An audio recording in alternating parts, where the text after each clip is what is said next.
আসসালামু আলাইকুম স্যার।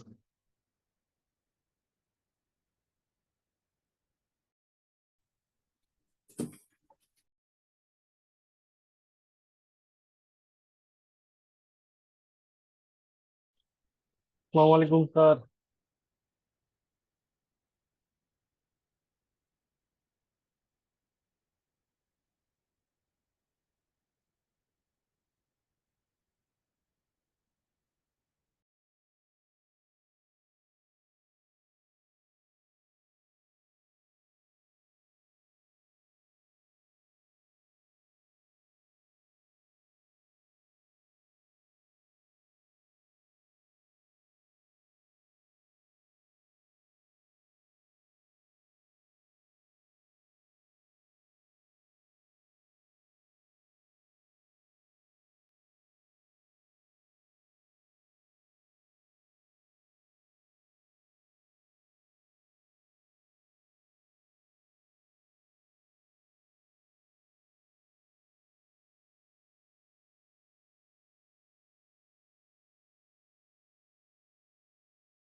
আসসালামু আলাইকুম।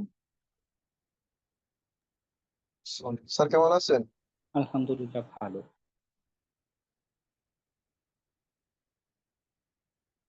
ওকে, আমরা অলরেডি বেশ কিছু সময় আপনাদের অপেক্ষা করে করিয়ে ফেলেছি। আমি কালই লিনাক্স স্টার্ট দিতে দিতে আপনাদের কোয়েশ্চেন যা যা আছে শেয়ার করে ফেলতে পারেন।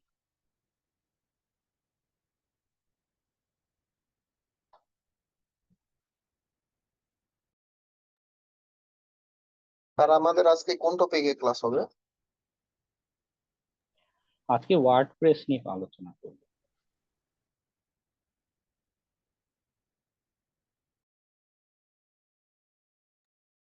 আর গত ক্লাসের অ্যাসাইনমেন্টটা একটু বুঝাই দিন, ওটা বুঝতে একটু অসুবিধা হয়েছে তো। বুঝিনি কি বললেন। স্যার অ্যাসাইনমেন্টটা একটু লেটে সাবমিট করেছি তো একটু চেক করে দিয়েন।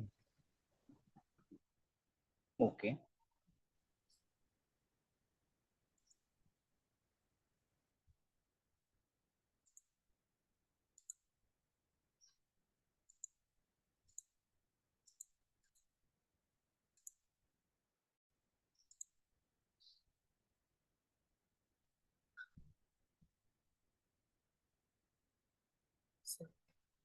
স্যার আমার অ্যাসাইনমেন্ট একটা মিসিং হয়েছে এটা দেখেন তো।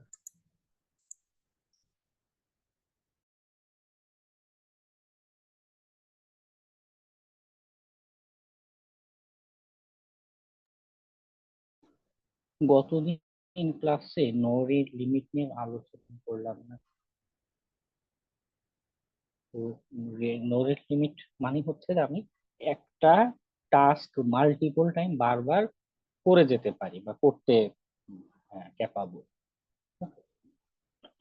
এটা পাসওয়ার্ড হতে পারে, অন্য যে কোনো ওটিপি কোড হতে পারে, বা যেই ফিল্ডই হোক, যদি আমার কোনো বাধা না দেয়, তার মানে হচ্ছে আমি বারবার ট্রাই করে যেতে পারবো। এবং টাস্কটা একদমই সহজ দিয়েছিলাম, যে যে কোনো একটা,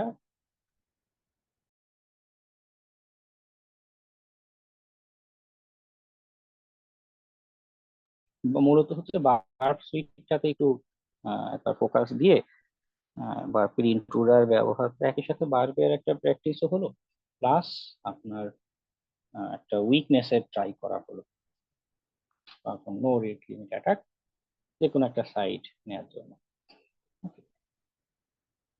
স্যার আমার অ্যাসাইনমেন্টটাও মিসিং আছে। তো আমি দেখছি একটা কোশ্চেন, পলিসিতে ব্রুট ফোর্স অ্যাটাক দেওয়া যাবে না। হ্যাঁ, এই ক্ষেত্রে ব্রুট ফোর্স অ্যাটাক যদি স্পেসিফিক করে বলা থাকে ব্রুট ফোর্স পাসওয়ার্ড অ্যাটাক দেওয়া যাবে না, সেক্ষেত্রে পাসওয়ার্ডের ওই জায়গাগুলোতে আমরা অ্যাটাক দিব না। তবে অন্যান্য যে সকল প্যারামিটার আছে, হ্যাঁ, যদি এভাবে স্পেসিফিক করে কোনো ক্লজ উল্লেখ করে যে এমন কোনো স্ক্যান বা কিছু দেওয়া যাবে না যেটা খুব বেশি হেভি প্রেসার দিতে পারে, সিস্টেম হেভি হতে পারে, সেক্ষেত্রে দেখা যায় আমরা নো রেট লিমিটও অ্যাভয়েড করলাম। ওকে, কিন্তু শুধু ব্রুট ফোর্স বলে ঠিক আছে পাসওয়ার্ড অ্যাটাক দিলাম না, কিন্তু অন্যান্য জায়গায় অন্যান্য যে ফিল্ড আছে সেখানে আমি ট্রাই করে দেখি, পাসওয়ার্ড না হোক অন্য ফিল্ডে আমাকে বারবার ট্রাই করতে দেয় কিনা। ঠিক আছে, এই জায়গাতে আমরা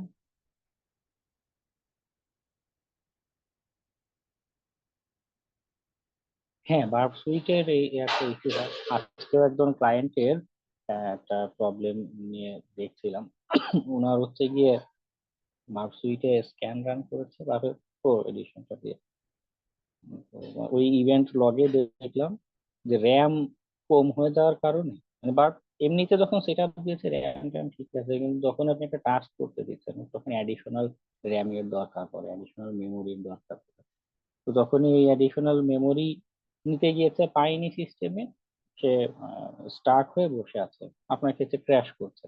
ওকে, এমন হয় র্যামের ইস্যুর জন্য, বা অনেক বড় ফাইল চেকলিস্ট থেকে মনে করেন অনেক বড় ফাইল আমি দিচ্ছি, এই জায়গাগুলোতে আপনি র্যাম মানে ভার্চুয়াল বক্স সেটিং থেকে র্যাম প্রসেসর এগুলো বাড়িয়ে ট্রাই করতে পারেন। যে র্যাম বা আপনার সিস্টেমের কনফিগারেশন এক্সটেন্ড করে ট্রাই করতে পারেন।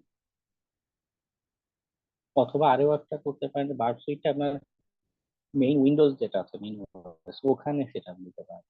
তাহলে যেটা হয় যে আপনার মূল কম্পিউটারের সব ফুল রিসোর্স সে তখন ইউটিলাইজ করতে পারে, তখন দেখা যায় যে আগের মতো ফ্রিজ হওয়া বা এই ইস্যুটা থাকে না। এবং বার্ব সুইট সেফ, আর অসুবিধা নেই, কমিউনিকেশন ফ্রি। ডাউনলোড করে উইন্ডোজে দিয়ে একবার ট্রাই করতে পারেন যে আচ্ছা মূল ওএস এ দিলে ইস্যু করে, লেটেস্ট এডিশন কোন একটা ডাউনলোড দিলেন।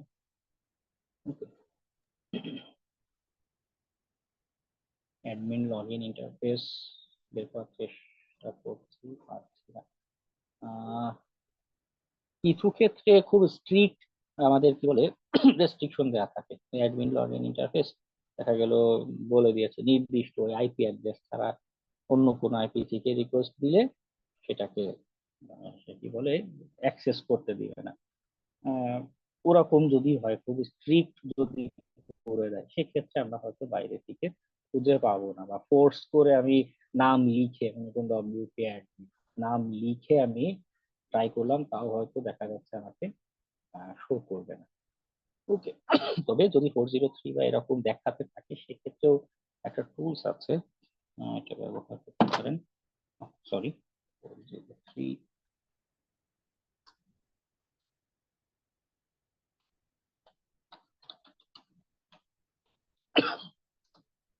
একটা টুলস আছে, এটা ব্যবহার করতে পারেন। গিটহাবে বাইপাস 403, ও হচ্ছে কি বেশ কিছু হেডার বা ভ্যালু যেটা আছে আপনি সাইড দিবেন, ওটার বেসিসে মানে এখানে এক্সাম্পল দেওয়া আছে, ইউজেস বলা আছে, হ্যাঁ কোন পাথে আপনি অ্যাক্সেস করতে চাচ্ছেন, স্যার এটা ও ইউজ ট্রাই আউট করছি করবে না। যে বিভিন্ন ওয়েতে যে অ্যাক্সেস করা যায় কিনা, বাইপাস করা যায় কিনা। মাঝে মধ্যে ওই স্ট্রিক্ট পলিসি থাকলেও অনেক জায়গায় কিছু বোকামির মতো কাজ করে রাখে, মিসকনফিগারেশন থাকতে পারে, পার্থক্য থাকলেও অনেকগুলো এরকম মিসকনফিগারেশন দিয়ে ট্রাই করে।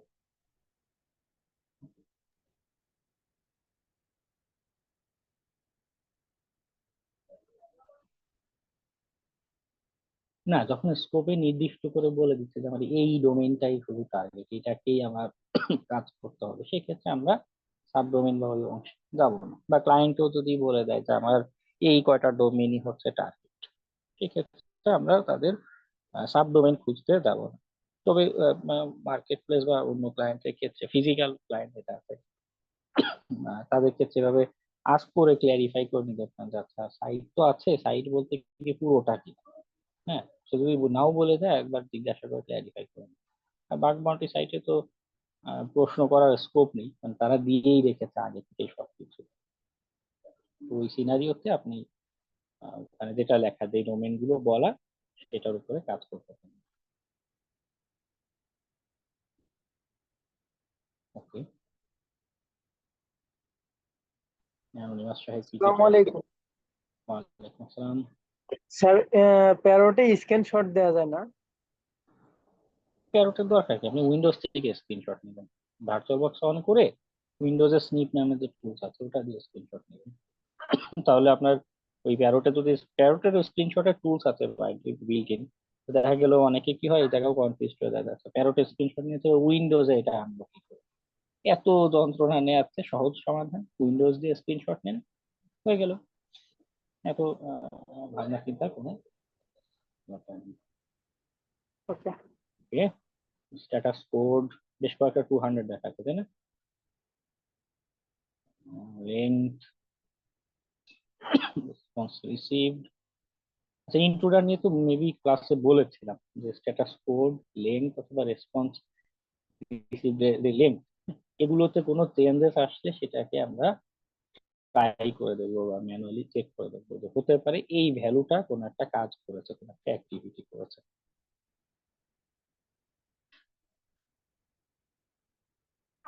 ফোনের অ্যাপস এর ক্ষেত্রে ওটা হচ্ছে অ্যান্ড্রয়েড অ্যাপস বা প্লে স্টোরের অ্যাপস, সেটা দিয়ে আমাদের টেস্ট করতে হবে। ক্ষেত্রে ল্যাব সেট আপটা একটু ভিন্ন রকম। আমাদের ওয়েব অ্যাপ্লিকেশনের ক্ষেত্রে যেরকম হয় যে আমি ইউআরএল দিচ্ছে, ওটাতে সরাসরি অ্যাক্সেস করা যায়, কিন্তু অ্যাপ্লিকেশনের ক্ষেত্রে আমাদের রুট করা কোনো এমুলেটর হতে পারে বা আলাদা ডেডিকেটেড ডিভাইস হতে পারে, সেটা রুট করা ডিভাইস, নর্মাল ডিভাইসেও হয় না, রুট করা ডিভাইসে এসএসএল পিনিং বাইপাস করে বার সুইচের সাথে কানেক্ট করে দেন অ্যাপ্লিকেশনের এই দুর্বলতাগুলো টেস্ট করতে হয়, একটা হ্যাসেল। এসএসআরএফ এর কনসেপ্ট হচ্ছে আমি অ্যাপ্লিকেশনকে বোকা বানিয়ে, হ্যাঁ, দেখা যাচ্ছে বাইরে থেকে কোনো সিস্টেমের কোথাও যদি আমি রিকোয়েস্ট পাঠাই, আমি একটা ছবি দেখতে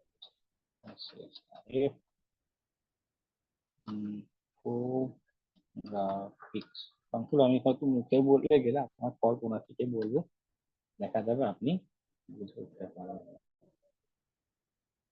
আচ্ছা, ইনফোগ্রাফিক্স নেই, শুধু এসএসআরএফ। ওকে,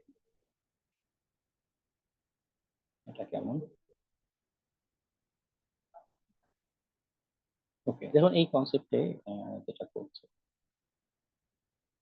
নর্মালি আমরা যখন অ্যাপ্লিকেশনে রিকোয়েস্ট পাঠাচ্ছিলাম, হতে পারে যেমন আপনার সহপাঠী একটু আগে একটা বলছিলেন না, বললেন যে অ্যাডমিন প্যানেল মনে কোনো অ্যাক্সেস করা যাচ্ছে, কোনো একটা রিসোর্স বাইরে থেকে অ্যাক্সেস করা যাচ্ছে, কিন্তু ওর যে অ্যাপ্লিকেশন, ওয়েবের যে সার্ভার, হ্যাঁ, ইন্টারনাল নেটওয়ার্কে তাকে কিন্তু ট্রাস্ট করে, তাই না? এই যে সার্ভার, আমাদের গ্রিন সার্ভার, ও দেখা যাবে পার্পল সার্ভারকে ট্রাস্ট করে, কারণ ইন্টারনাল নেটওয়ার্কে একজন আরেকজনকে ট্রাস্ট করে।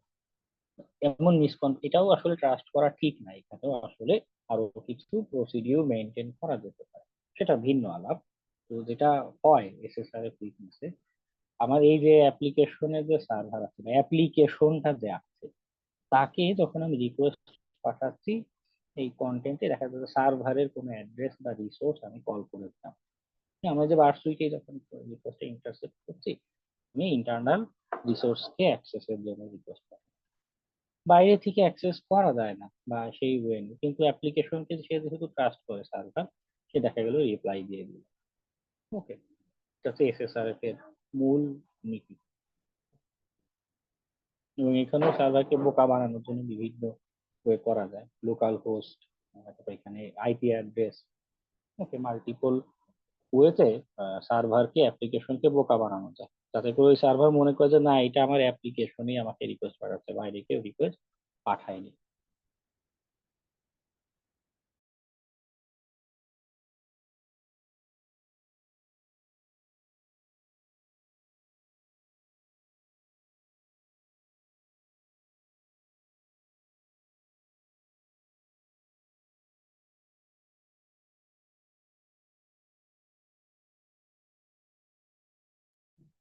এটাও দেখুন, যেটা বললাম কনসেপ্ট, ইন্টারনাল সার্ভার দিয়ে অ্যাপ্লিকেশন দিয়ে সার্ভারে রিকোয়েস্ট পাঠাচ্ছে, আর বা কোনো পেলোড দিচ্ছে যে আমাকে রিভার্স কানেকশন বা কোনো তথ্য, আমরা এসকিউএল ইনজেকশনের এরকম দেখেছিলাম না, বিল্ট ইন কিছু ফাংশন থাকে সিস্টেমে, এগুলো মাঝে মধ্যে পেলোডে দেওয়া যায়। হ্যাঁ, দিলাম, আমাকে তথ্য শো করতে থাকবে।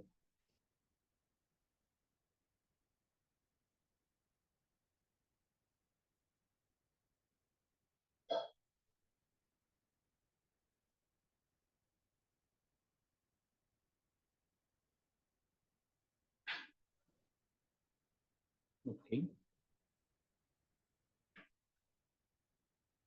অ্যাক্সেস সবসময় অ্যাক্সেস দেয় না, কিছু কিছু ক্ষেত্রে ইনফরমেশন রেসপন্স যেটা দিচ্ছে সেখানে কোনো তথ্য দেখাতে পারে, ইন্টারনাল আইপি লিকেজ হতে পারে, কিছু ক্ষেত্রে অ্যাক্সেস রিভার্স কানেকশন যেটা আছে পাওয়া যেতে পারে। তবে মাঝে মধ্যে বাগ হান্টিং এর কিছু সাইটেও আবার আরেকটা এরকম পলিসি দেখেছি, এসএসআর এ দিলেও দেখা যায় সেটাকে তারা কাউন্ট করতে চায় না। কারণ তারা বলবে যে আমার অ্যাপ্লিকেশনের মেকানিজম এটা, ইন্টারনাল ব্যাকএন্ডে যে সার্ভার আছে সেখানে কমিউনিকেট করবে, যদি ইম্প্যাক্টফুল কিছু দেখাতে পারেন যে না এটা নর্মাল কমিউনিকেশন করছে না, বাস্তবে এটা দিয়ে এক সিস্টেমের অ্যাক্সেস নেওয়া যাচ্ছে বা কোনো অন্য কারো ইউজার ডাটা বা এগুলো কিছু রিড করা যাচ্ছে, মানে বিজনেসের একটা ইম্প্যাক্ট দেখাতে পারেন, সেক্ষেত্রে দেখা গেলো এসএসআর কে তারা ভ্যালিড বিবেচনা করছে, কাউন্ট করছে। কোনো পলিসিতে হয়তো এই রিলেটেড লেখা দেখে থাকতে পারে।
নো রিড লিমিট ট্রাই করার আগে আরো একটা কাজ করতে পারেন, আমার অভিজ্ঞতা থেকে বলি।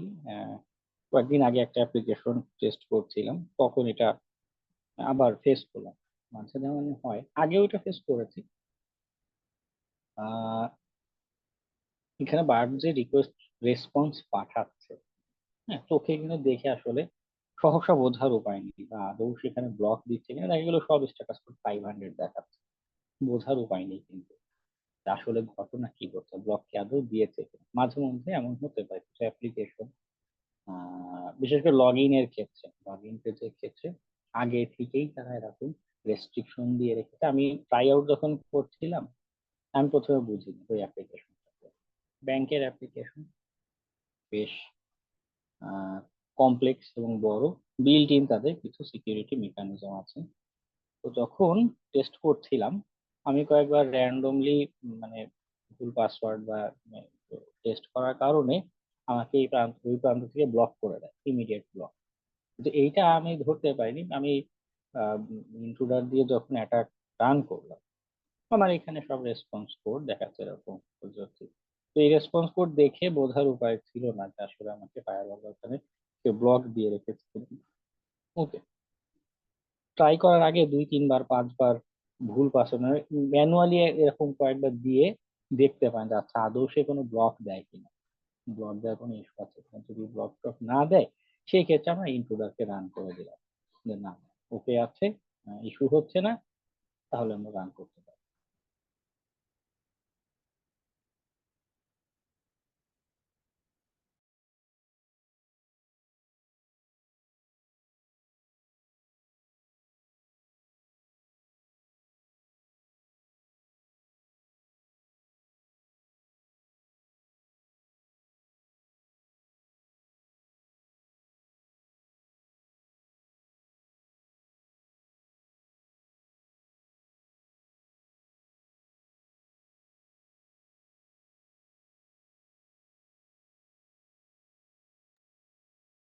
এই যে ভ্যালু গুলো, হ্যাঁ, এগুলোও কিন্তু ইন্ট্রুডার দিয়ে কি বলে আমরা ট্রাই করতে পারি। হ্যাঁ, ব্রুট ফোর্স বা যেটাই বলি, এগুলোতেও এই যে ইমেইল বা এই যে ভ্যালুটা, এখানেও কিন্তু আক্রমণ করা যায়। ইন্ট্রুডারে আমি যেই টার্গেটই বলবো সেখানে বারবার সে ট্রাই করতে থাকবে, এটা জেসন ফরম্যাটে থাকুক, এক্সএমএল ফরম্যাটে থাকুক, বা আমাদের কি বলে রেস্ট এপিআই যেই ফরম্যাটেই থাকুক, সে সব ফরম্যাটেই খালি পজিশন চিনিয়ে দিলেই আক্রমণ করতে পারে।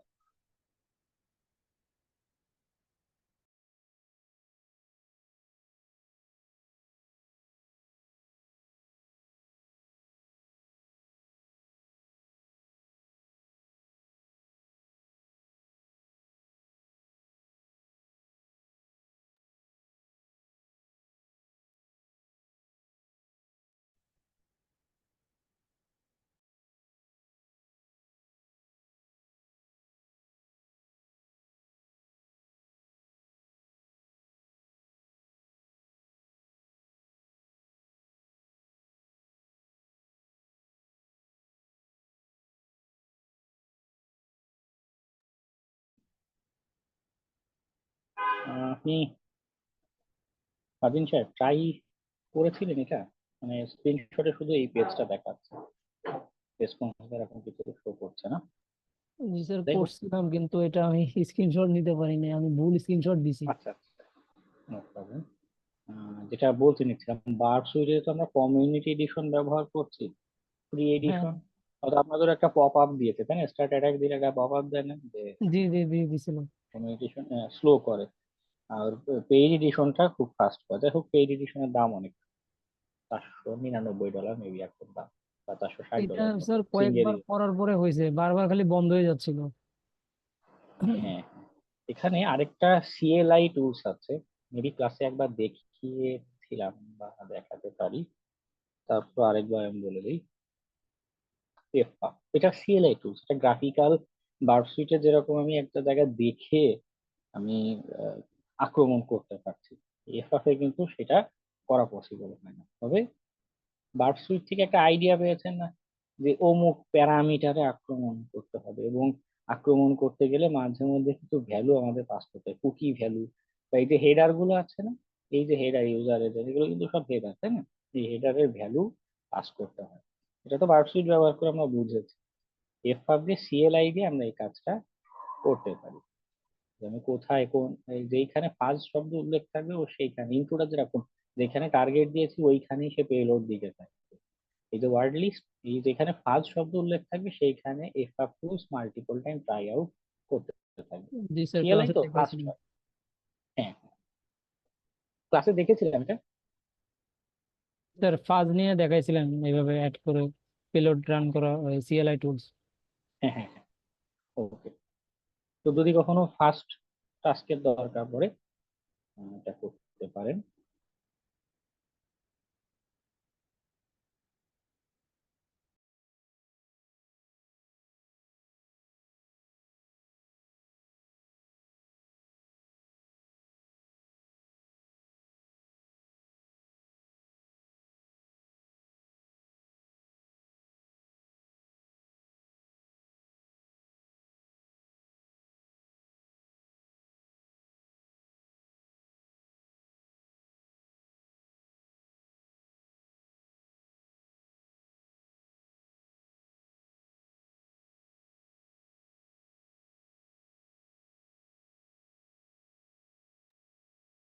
এই সাইটে দেখুন ক্যাপচা দেয়া, আই এম নট রোবট, এই জায়গাগুলোতে কিন্তু অটোমেটেড স্ক্যানারও রান করা যায় না, বা ইন্ট্রুডার বা এগুলো কাজ করে না। এবং সব স্ট্যাটাস কোড 200 দেখাচ্ছে।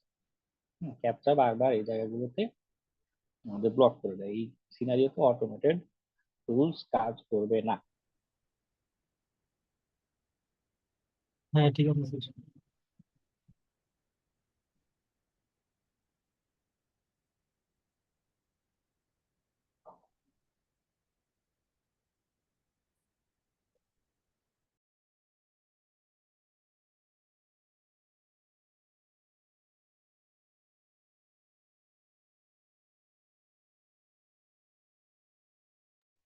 স্যার ফায়ারওয়েল ব্লক করে দিলে বাইপাসটা কিভাবে করবো, এটা একটু বললে ভালো হইতো।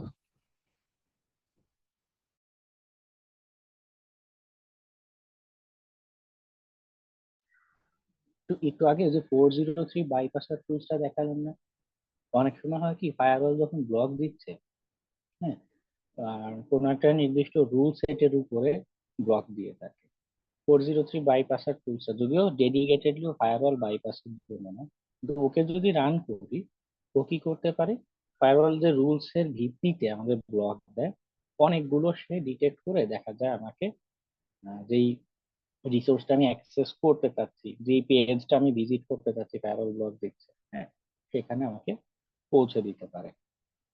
তবে এর আরো আরো কিছু অটোমেটেড টুলস আছে, বেশিরভাগ ক্ষেত্রেই ধরা মুশকিল যে আসলে, কারণ ফায়ারওয়াল যে কি রুলস এর ভিত্তিতে, কি প্যাটার্নের ভিত্তিতে আমাকে ব্লক দিচ্ছে সেটা বোঝা মুশকিল। মাল্টিপল প্যাটার্ন ট্রাই আউট করতে, আমি অ্যাপ্লিকেশনের কথা বলছি, হ্যাঁ।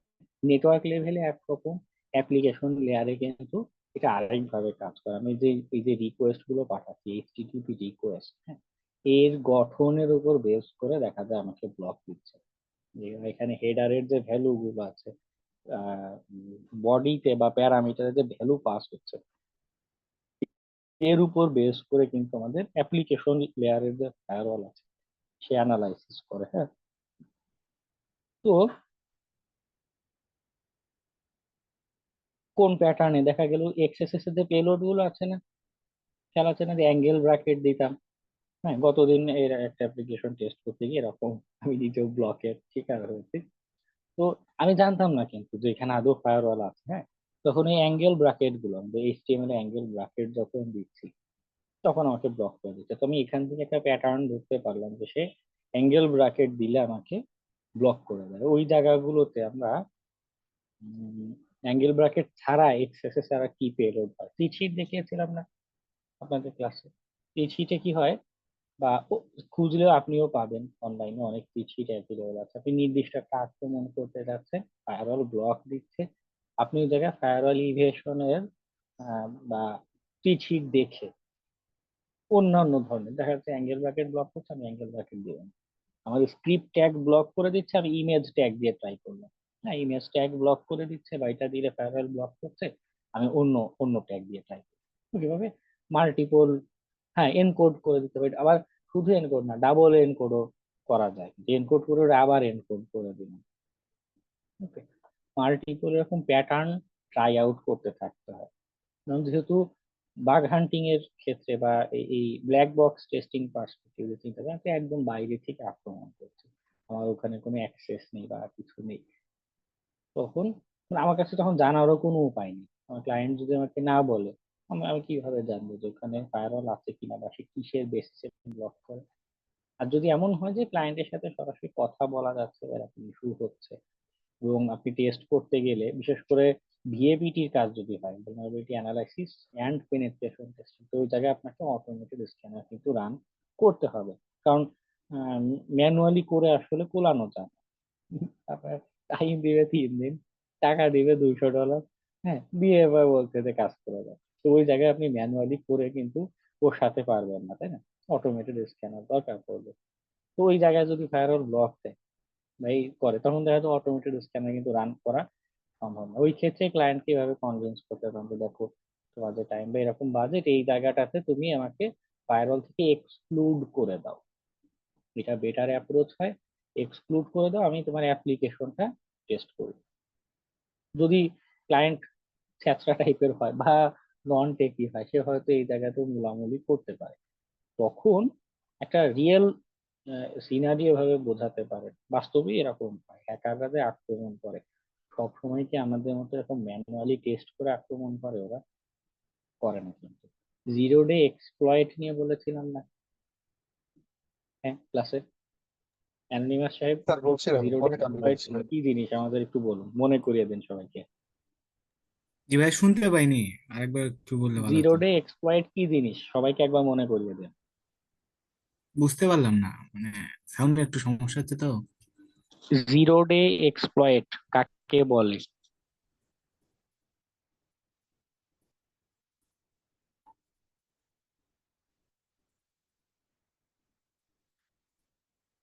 মানে সরি ভাই, আমি কোয়েশ্চেনই ঠিক মতো বুঝতে পারতেছি না। আচ্ছা আচ্ছা, অসুবিধা নেই। শাহজালাল জয়, আপনি একটু বলে ফেলুন সবাই, জিরো ডে এক্সপ্লয়েট কাকে বলে?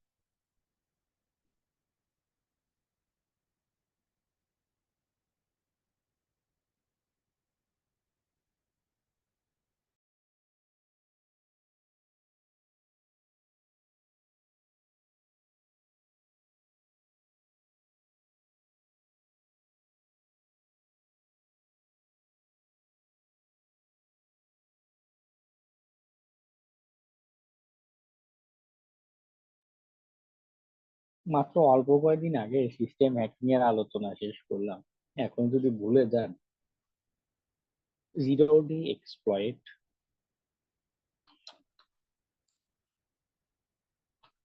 হ্যাঁ মেহেদী ইসলাম ভালো কথা বলছে, নিউরি মানে একদমই নতুন কোনো একটা এক্সপ্লয়েট এসেছে। তো ওই সিনারিও গুলোতে কি হয় জানেন, ফায়ারওয়ালের কথা যে বলছিলাম, ও মূলত সিগনেচার দিয়ে বোঝার চেষ্টা করে। যে মনে করুন কেউ যদি কোনো একটা অ্যাঙ্গেল ব্র্যাকেট লেখে, হ্যাঁ কেউ একটা জায়গায় মনে করুন এই জায়গায় লেখে প্রাইভেট এরকম অ্যাঙ্গেল ব্র্যাকেট কিছু একটা লিখছে, ও হচ্ছে এইটা দেখে, এই প্যাটার্ন দেখে বুঝবে যে ম্যালিশিয়াস, এটা ব্লক দাও। জিরো ডে যে এক্সপ্লয়েট, হ্যাঁ ওগুলো কিন্তু প্যাটার্ন বা এই বিষয় নিয়ে ফায়ারওয়াল বা এদের কোনো আইডিয়াই থাকে না মোস্ট অফ দ্য টাইম, বা হয়তো অন্য কোনো একটা উইকনেস অ্যাপ্লিকেশন না, সিস্টেমের কোনো একটা জিরো ডে এক্সপ্লয়েট পেয়ে ওটা দিয়ে অ্যাক্সেস নিয়ে নিচ্ছে। তো ওই সিনারিওতে ফায়ারওয়াল দিয়ে ব্লক করবেন, তাই না? মানে আপনি চোখেই দেখবেন না আক্রমণ হচ্ছে। তো টেস্টিং এর ক্ষেত্রে ক্লায়েন্টকে এইভাবে বোঝাতে পারেন যে দেখো, হ্যাকাররা হ্যাঁ এভাবে ম্যানুয়ালিও আক্রমণ করে, অ্যাভেইলেবল উইকনেস নিয়ে যেমন আক্রমণ করে, তেমনি ওরা জিরো ডে, বিশেষ করে হ্যাকার গ্রুপ যেগুলো আছে, ওরা জিরো ডে এক্সপ্লয়েট নিয়ে কিন্তু কাজ করে।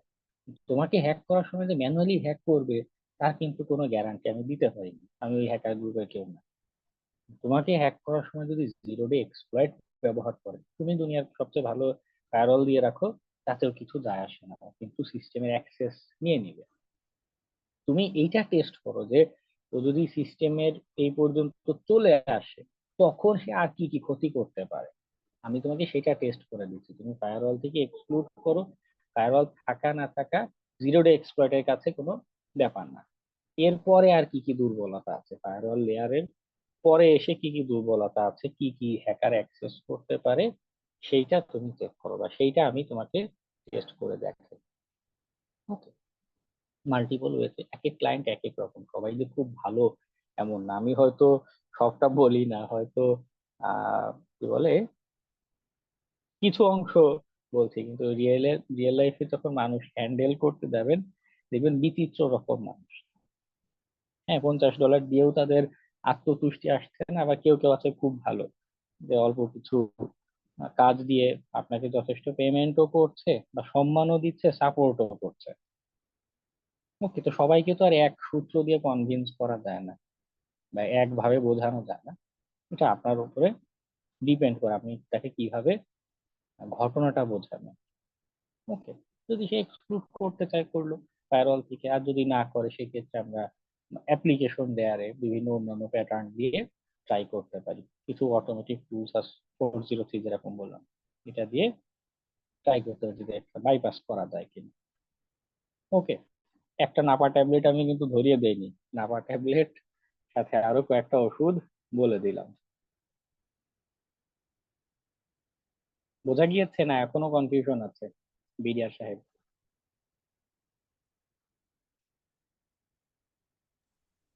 ভাইয়া, আচ্ছা হ্যাঁ ঠিক বলুন। আছে।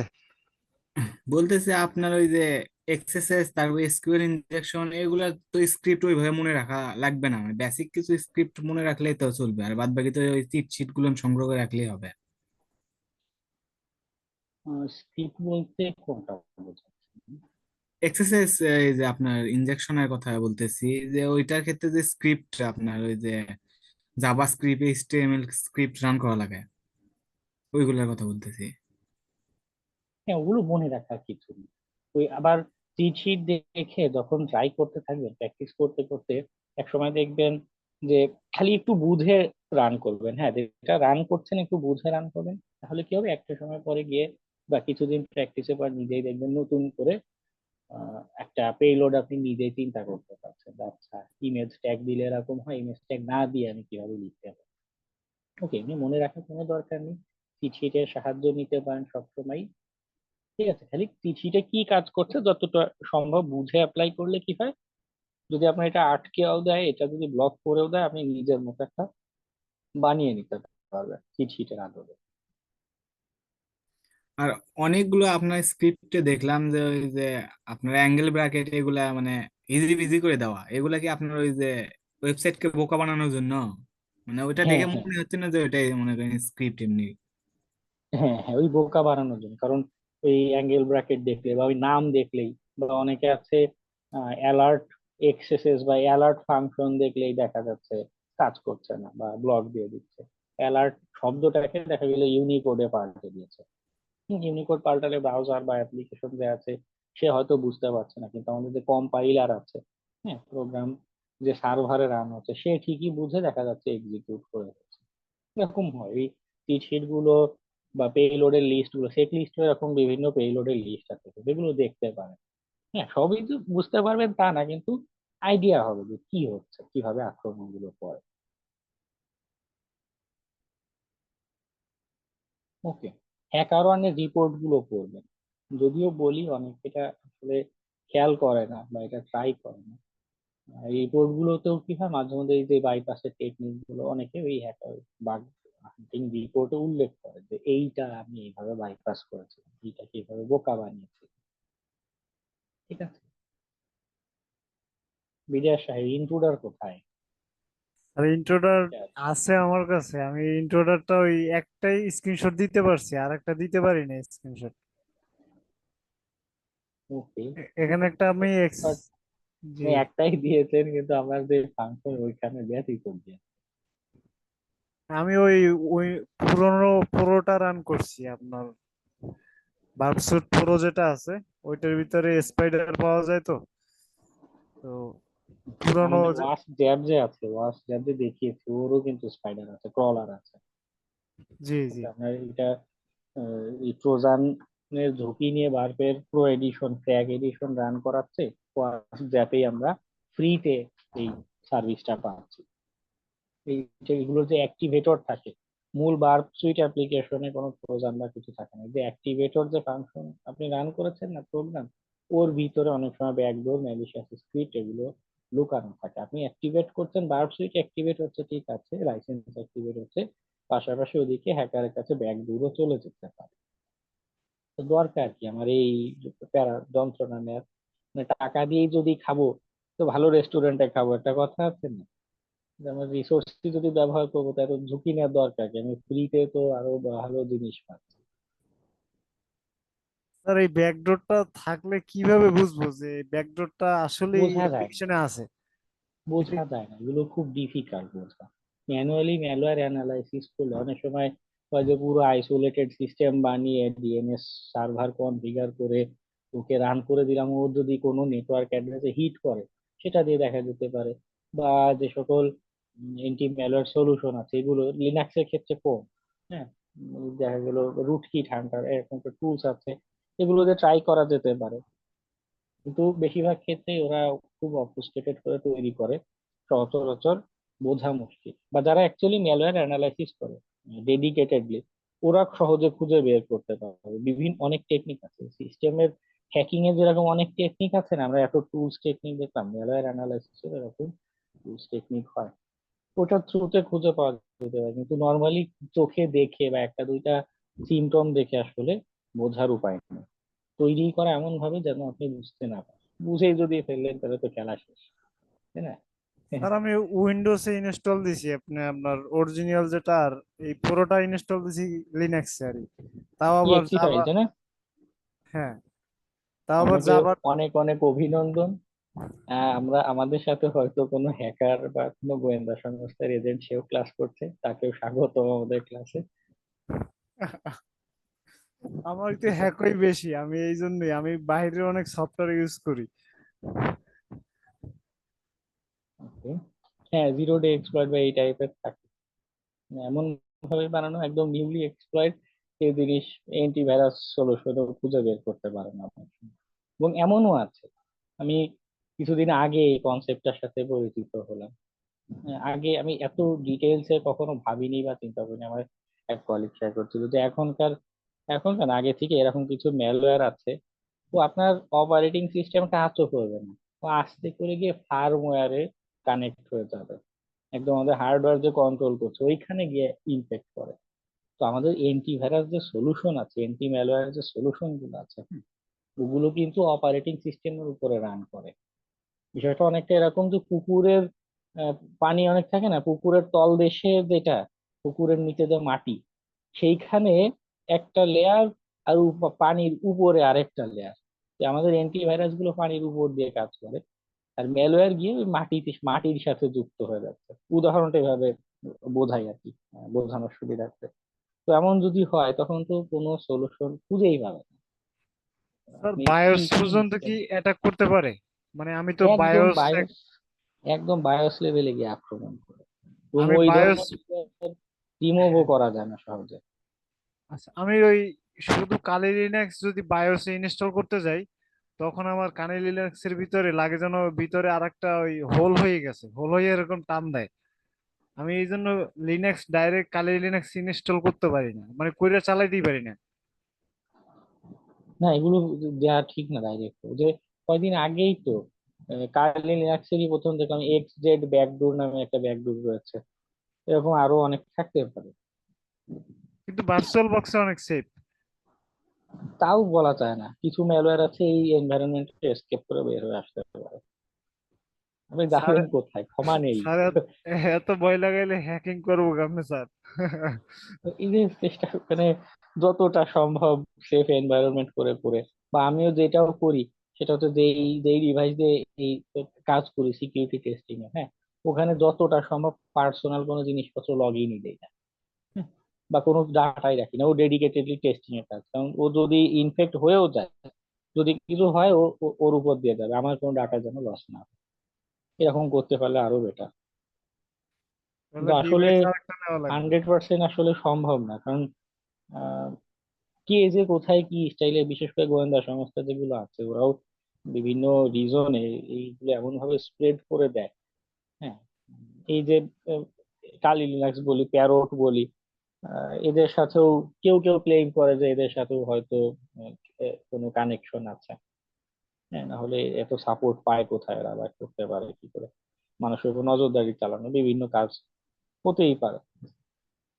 তো আসলে এমনিতেই মানে সেফ ওয়েতে বা নর্মাল টাকা দিয়ে কিনে সফটওয়্যার ব্যবহার করছি, তাতেই ভরসা পাওয়া যাচ্ছে না, আর আপনি এদিক ভরসা করে ক্র্যাকেরই এক্সি ফাইল ডাউনলোড করে বসে আছেন।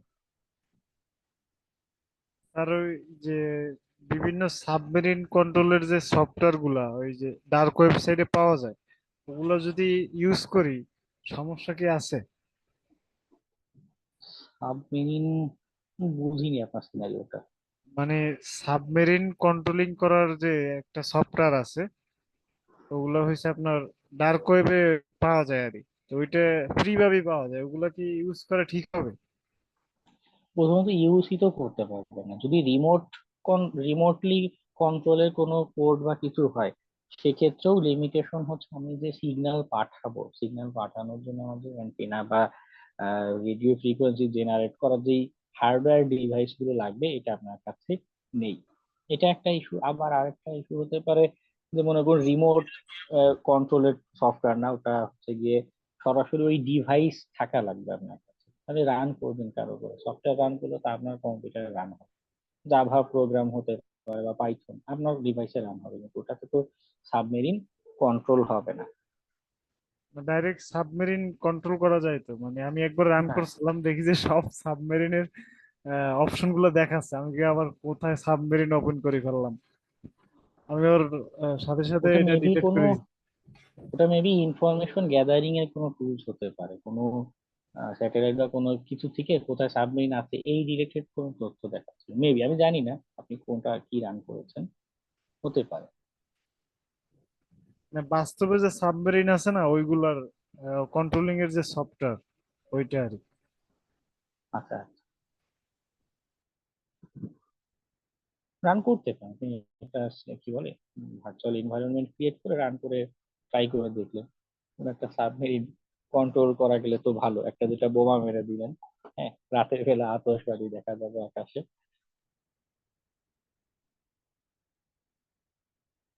সাবমেরিন চালিয়ে উনি ইউক্রেন রাশিয়া একটা ভালো যুদ্ধ লাগিয়ে দিবেন, হ্যাঁ, অথবা রাশিয়ার একটা সাবমেরিন কন্ট্রোল নিয়ে ইউএসএ তে একটা দিতে পারেন। ভালো সিস্টেম হবে একটা। না, তখন আর স্কুল কলেজে যাওয়া লাগবে না, সবার ছুটি হয়ে যাবে, সব দিকে থাকবে যুদ্ধ, হ্যাঁ, কিন্তু শিক্ষার্থীরা খুশি হবে কিন্তু একদিন আপনাকে দোয়া করবে যে আমাদের স্কুলে দেওয়া বন্ধ হয়েছে একজন ব্যক্তির কৃতকার্যে। ভাই সেদিনকে একটা রিপোর্ট দেখলাম যে আপনার ওই যে আবার নাকি বলে বাংলাদেশ ব্যাংকের থেকে আপনার রিজার্ভ চুরি হয়েছে, মানে হ্যাক হয়েছে। বাংলাদেশে একটা এখন নিউজ চ্যানেল। এই সম্পর্কিত কোনো কমেন্ট করলেও আসলে ভয় আছে। তো কোনো কমেন্ট বা কিছু আসলে করা ঠিক হবে না। তবে যেটা মানে ফর্মালিটি বা বিষয় সেটা হচ্ছে যে যেটা আমরা এখনো অফিসিয়ালি জানি না সেটা আসলে সেটা নিয়ে আমরা কিছু বলতে পারি না, এই আর কি। বুঝে আর নিচ্ছে অনেক। জি, ওই ইন্ডিয়ার কয়েকটা চ্যানেলও দেখি বলতেছে। হ্যাঁ, ওখান থেকেই হচ্ছে, কিন্তু আমাদের দায়িত্বশীল কর্তৃপক্ষ জানিয়েছে যে না, এমন কোনো ঘটনা হয়নি। তো তারা যেহেতু বলেছে তার মানে ওটাই সত্যি। কোনো হ্যাকিং এর ঘটনা হয়নি, মানে ওটাই সত্যি। ওকে।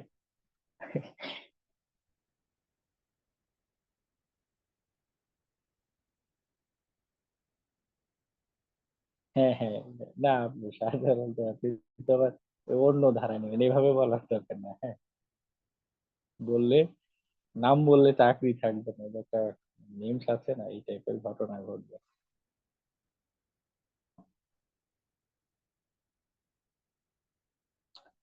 ওকে, মাত্র কয়েকজনেরটা পেলাম।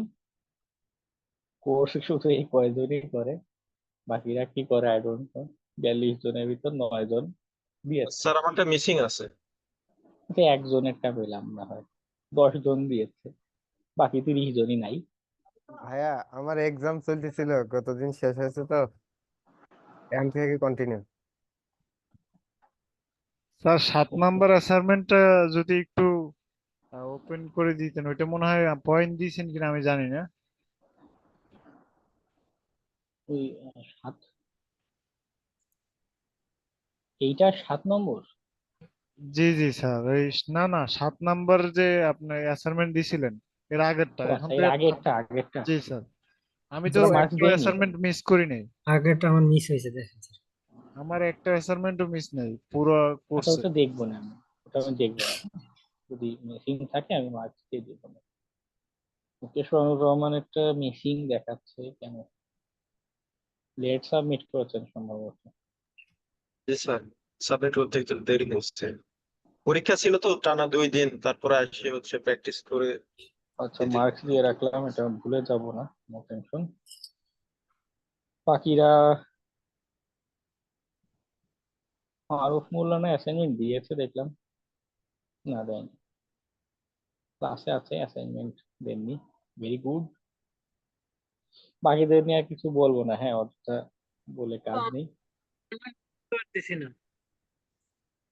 হ্যাঁ, পুরো কোর্স শেষ হয়ে গেল তাও যদি এসে এই নিয়ে বলা লাগে তখন সেটা অত্যন্ত দুঃখজনক। হ্যাঁ, অ্যাসাইনমেন্ট নিয়ে কি বলে, আজকে 36 নম্বর ক্লাস, অফিসিয়ালি আজকে লাস্ট ক্লাস। কিন্তু আমি আরো আপনাদের আরেকটা ক্লাস এক্সটেন্ড করে নিচ্ছি। অফিসিয়ালি লাস্ট সবগুলাই ক্লাসে আমি এসে আমাকে বলতে হচ্ছে যে অ্যাসাইনমেন্ট কোথায়। মানে এটা হচ্ছে দুঃখজনক, আর কিছু হয় না। স্যার আজকে লাস্ট ক্লাস যদি হয়, স্যার একটা রিকোয়েস্ট করি, রাখবেন স্যার? না, আজকে লাস্ট ক্লাস না, আমি কি বললাম, অফিসিয়ালি লাস্ট ক্লাস। আমি আরো একটা নিব, আপনাদের ওই রিপোর্ট রাইটিং তো এখনো বাকি, ওটা লাগবে। দেখা যাবে শুধু এই রিপোর্টটার জন্যই আরো $20-30 আপনি এক্সট্রা চার্জ করে বসতে পারবেন। যদিও সবাই $20-30 দিবে না, অন্তত $5-10 যদি পান একটা ভালো রিপোর্টের জন্য। স্যার রিপোর্ট একটা কপি করে মনে করেন বানাই নিব, সমস্যা নাই। রিপোর্টের না, বদলে রিপোর্ট আরেকটা যদি কপি কাজ করে দেয়া শিখিয়ে যাবে, দেন। এখানে রিপোর্টেও খুঁটিনাটি অনেক বিষয় আছে। শুধু টেমপ্লেট দিয়ে করা গেলেও মনে হয় যে না টেমপ্লেট দিয়ে করে দিব, কিন্তু আসলে সেটা কোয়ালিটিফুল রিপোর্ট হয় না। হ্যাঁ, ফাইবারে যে তো স্যার বললাম না একটু আগে অনেকেই যে ক্লায়েন্ট, লেখাই নাই। বিচিত্র রকমের ক্লায়েন্ট আছে। তো রিপোর্টটাই, তারা তো শুধু রিপোর্টটাই দেখে। তাদের হাতে তারা কিন্তু যা দেখে না আপনি বসে কি কাজ করছেন না করছেন। ওই জায়গা ঠিকভাবে ইমপ্রেস করতে না পারলে দেখা গেল তার মনে হলো যে না হয় নাই, ভালো হয় নাই, কিছু হয় নাই, দিল না টাকা। এই আপওয়ার্কে কিন্তু সিস্টেম আছে, ওই স্ক্রো অ্যাকাউন্ট বলে। আপনার পেমেন্টের আগে ওর টাকাটা ওই স্ক্রো অ্যাকাউন্টে জমা থাকবে। ক্লায়েন্ট যদি খুশি হয়, টাকা যদি ওখান থেকে অ্যাপ্রুভ করে দেন রিলিজ হবে, নাহলে কাজও করবেন টাকাও পাবেন না। তো কি দরকার এত ঝামেলা দেওয়ার, আমি কষ্ট করে কাজ করব, যতটা সম্ভব পারফেক্ট করা যায়। ওকে। ঠিক আছে স্যার, আজকে একটা হ্যাঁ এই বল। আজকে একটা অ্যাটাক ডাইরেক্ট করেন না, ওই বাগবান্ডি প্রোগ্রাম থেকে একটা টার্গেট নিয়ে সরাসরি অ্যাটাক করলে আমাদের একটু সাহস হইবে বুকে, যে স্যারে। করা যায়, কিন্তু জি, ওয়ার্ডপ্রেসের ম্যালওয়্যার রিমুভাল রিলেটেডও কাজ কিন্তু মার্কেট প্লেসে হয়। তো আমি ওটা নিয়ে ওয়ার্ডপ্রেসের দেখাবো সাইট তো আছে তো স্যার, হ্যাকারনের ভিতরেই। না না না, ওটা বলিনি। বলছি মানে আজকে যেটা মূল আলোচনা করার জন্য এসেছি, জি, ওয়ার্ডপ্রেসে ম্যালওয়্যার ইনফেক্ট যদি করে বা ওয়ার্ডপ্রেসের সিকিউরিটি কেমনে কি টেস্ট করতে পারি, এই রিলেটেড হচ্ছে আলোচনা। যদি আচ্ছা, আপনারা চান যে না ওটা থাকুক, ওইটাও মার্কেট প্লেস কিন্তু একটা ফাইবারে ওই মানে শুধু ওই ক্যাটাগরি গিগই হয়ে থাকে, কিন্তু বা আপওয়ার্কে শুধু ওই নাম ধরে কাজ বলে। যদি চান ওটা নিয়ে দেখাতে পারি, অথবা যদি বলেন যে না ওটা দরকার নেই, আমরা জব হান্টিং সাইটে যাব, সেটাও করতে পারি, আপনাদের ইচ্ছা। আপনি যেটা ভালো মনে করেন এটাই করেন। এটা একটু উভমুখী সংকটের জায়গা, বুঝলেন? মানে অনেক আলোচনা না করলেও হয় না, আবার করতে গেলেও আমাদের ক্লাস শেষ। তো বাকিরা কি বলেন? স্যার মনে হয় ওয়ার্ডপ্রেসটাই দেখানো উচিত। ওয়ার্ডপ্রেস? জি ভাইয়া, আপনি ডাইরেক্টলি অ্যাটাক করে যে আপনি কোনো ভালনারেবিলিটিস পাবেন না, এটা তো কোনো গ্যারান্টি নাই আপনার। হ্যাঁ তাও কথা। হ্যাঁ, তবে একদিক দিয়ে যেটা হয় যে উনি যেটা বলছেন যে কনফিডেন্সের জায়গা, হ্যাঁ এটা একদিক দিয়ে ভালো হয়। কারণ অনেক সময় হয় নিজে নিজে ট্রাই করতে গেলে মনে হয় যে না কি হবে, কি পারবো কি পারবো না, বা উম, আহ, আদৌ কোনোটার কাজ করবে কিনা বুঝে ওঠা মুশকিল। যাই হোক, আমরা এটা করতে ওয়ার্ডপ্রেস ট্রাই করি। না, এটা করতে পারেন আপনি রিপোর্ট রাইটিং ক্লাসের লাস্টের দিকে, হয়তো আপনি 15-20 মিনিট ধরে দেখালেন। হ্যালো, আসসালামু আলাইকুম ভাইয়া। ওয়ালাইকুম আসসালাম। শাহজালাল আমার ভাই একটা রিকোয়েস্ট করেছে, কিন্তু আসলে ওভাবে মানে কি বলে সান্ত্বনা দেওয়া যায় যে হ্যাঁ আমরা বসবো, হ্যাঁ কিন্তু বাস্তবে সময় হয় না। তবে আমি চেষ্টা করব। ক্রিপ্টোগ্রাফি নিয়ে একটু, ক্রিপ্টোগ্রাফির জন্য একটা আস্ত ক্লাসের দরকার, মানে বেশ কিছু জিনিস বোঝানোর আছে খুঁটিনাটি। হ্যাঁ আরেকজন কি জানি বলছিলেন।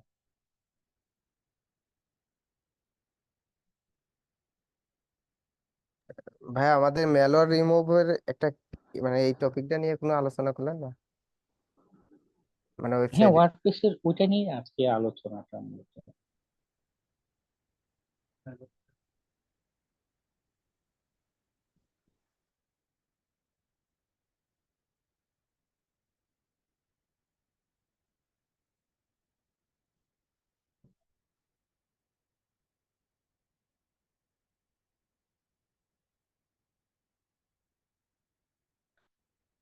আচ্ছা, ওয়ার্ডপ্রেস সাইট ক্রিয়েট করতে পারেন, মানে বেসিক প্রোগ্রামিং না, প্রোগ্রামিং লাগেও না, বেসিক ওয়ার্ডপ্রেস সাইট ক্রিয়েট করতে পারেন এমন কে কে আছেন, একটু রেসপন্স করেন, এটা হ্যান্ড রেজ অথবা কমেন্ট একটু কিছু বলেন। ওয়ার্ডপ্রেস সাইট ক্রিয়েট করতে পারেন?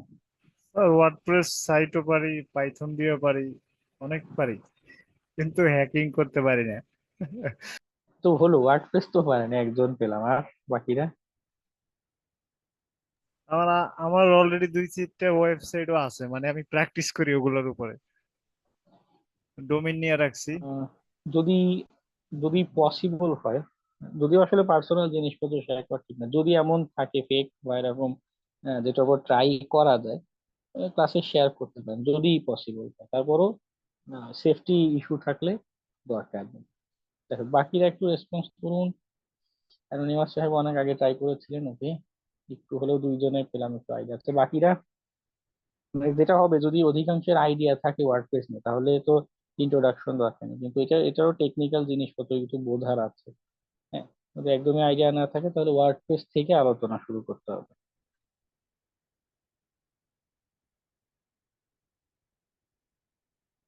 ওকে, দুইজন পেলাম, আর দুজন মানে আইডিয়া আছে, বাকিদের কেউ একটু দ্রুত রেসপন্স করুন, নাহলে ক্লাস বেশি লেট হলে দেখা যাবে আপনারাই ক্লাসে ঘুমিয়ে পড়েছেন। হ্যাঁ, আমি এদিক কথা বলতেই থাকবো, একটু পরে শুনবো যে আমাদের অ্যানোনিমাস সাহেব নাক ডাকছে ওর কাছ থেকে। হ্যাঁ।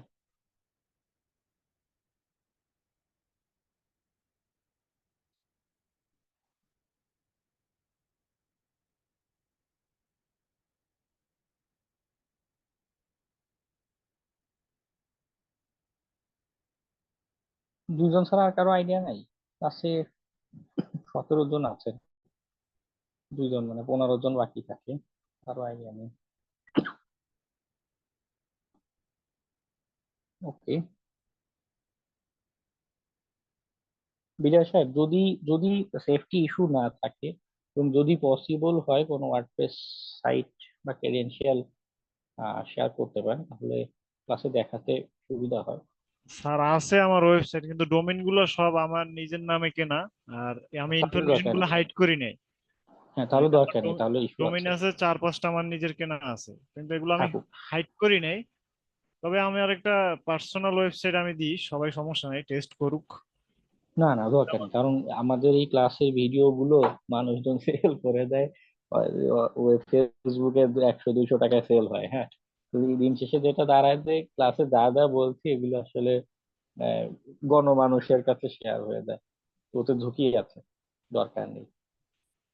ওকে, আমি একটা ফ্রি হোস্টিং সাইটে গিয়ে দেখাই জঘন্য রকমের সার্ভিস, তবে এই যে টেস্টিং পারপাসে মোটামুটি একটা আইডিয়া পাওয়া যায়। 000webhost.com, আমার মনে হয় অ্যাকাউন্টও ছিল এদের একটা, দেখি আমি সেভ রাখতে পারি।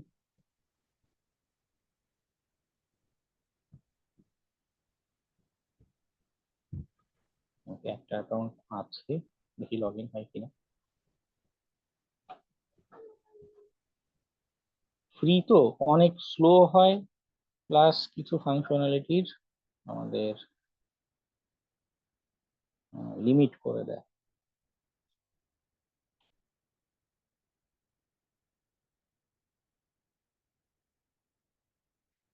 আগে হচ্ছে ওয়ার্ড প্রেস নিয়ে একটু আলোচনা করি, হ্যাঁ, এই সাইটটাতে গিয়ে, এরপরে ম্যালওয়্যার রিমুভালের অংশটাতে যাব।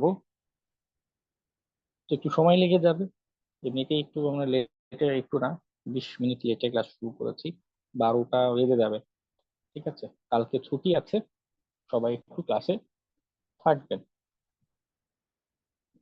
এখানে একটা ক্রিয়েট করেছিলাম যে সাইট,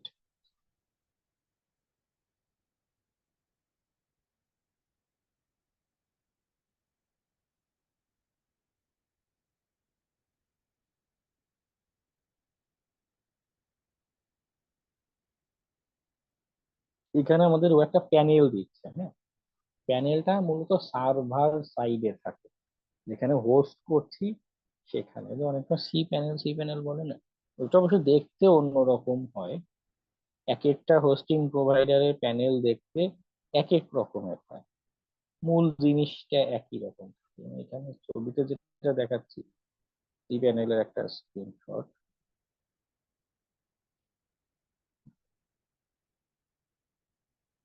কি হচ্ছে, এখানে আপনার এই ফাইল ম্যানেজার আছে, হ্যাঁ, directory, backup, FTP account, disk user, মানে মূল আমার যে একটা ওয়েব অ্যাপ্লিকেশন থাকে ওর সেটিংস এর যা জিনিসপত্র আছে এগুলো থাকে। কারো কারো সি প্যানেলের এখানে ওয়ার্ডপ্রেসটা সেট আপ করা থাকে, কোনো কোনো ক্ষেত্রে ম্যানুয়ালি সেট আপ করা দরকার পড়ে।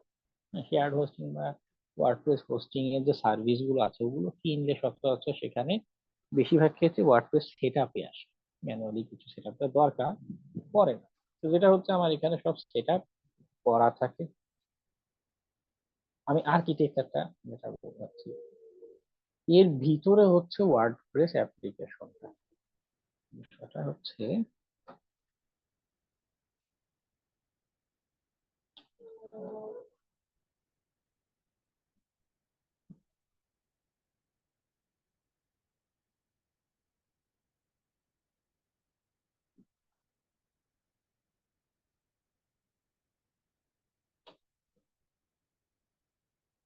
হোয়াইট বোর্ড গেল কোথায়।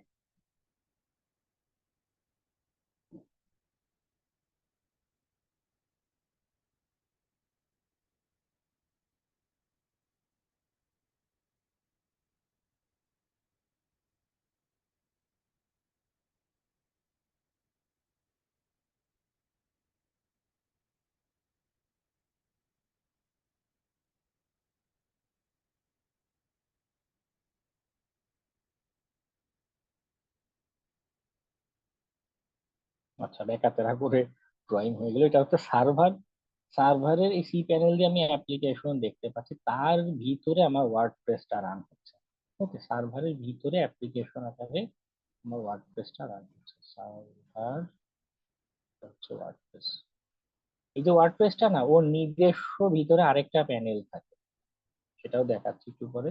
ওই প্যানেলে ঢুকে আমরা ওয়ার্ডপ্রেসের কনফিগার সাইট দেখতে কেমন কি হবে, কোথায় কি থাকবে, এটা কনফিগার করে থাকি। সার্ভার থেকে, সার্ভার আমাকে সি প্যানেল দিচ্ছে, ওটাকে দিয়ে ওয়ার্ডপ্রেস আদৌ থাকবে কি থাকবে না, বা এই সার্ভারে ফাইল ফোল্ডার কি আছে, সেইগুলো আমরা কন্ট্রোল করতে পারি। তো এই যে ওয়ার্ডপ্রেসের যে প্যানেল, ওটার একটা লগ ইনের ক্রেডেনশিয়াল হয়, এই সার্ভারের যে সি প্যানেল, এটারও লগ ইনের আলাদা ক্রেডেনশিয়াল আছে। মাথায় রাখবেন, আমি এই হ্যাকিং এর সিনারিও গুলো বোঝাতে গেলে এটা বলবো। আমার এখানে এরকম আছে, ওয়ার্ডপ্রেস একটা শো করছে, আমার ফাইল ম্যানেজারে হচ্ছে আমার এই সার্ভারে থাকা যে ফাইল ফোল্ডার গুলো আছে সেটা শো করবে।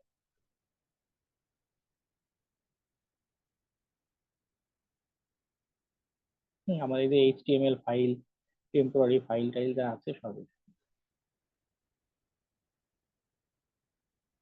এই যে ওয়ার্ডপ্রেসের সোর্স কোডের যে অংশটা, হ্যাঁ, আমাদের এই পিএইচপির কোড, এইচটিএমএল এর কোড, অ্যাডমিনের যে কোড, সেটা এই ফাইল সেকশন আছে। আমি কিন্তু ওয়ার্ডপ্রেস এখনো ঢুকিনি, ছবিতে যেটা দেখাচ্ছিলাম যে সার্ভার, এই সার্ভারে আমাদের ছোট ছোট অ্যাপ্লিকেশন আছে, ফাইল ম্যানেজার আছে, এগুলো আছে না, সেই অংশে আমি দেখাচ্ছি। ওকে, এটা গেল ফাইল সেকশনের কথা বা ওয়ার্ডপ্রেসের ভিতরে।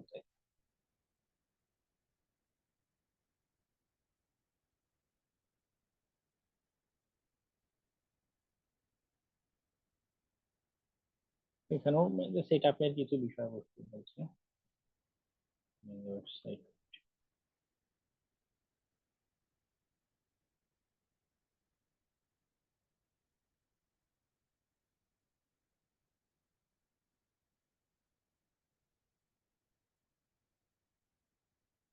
ভাগ্য ভালো, আমার কাছে অ্যাডমিনের পাসওয়ার্ড জানতে চাইনি, আমার নিজেরও মনে নাই অ্যাডমিনের কি পাসওয়ার্ড ছিল।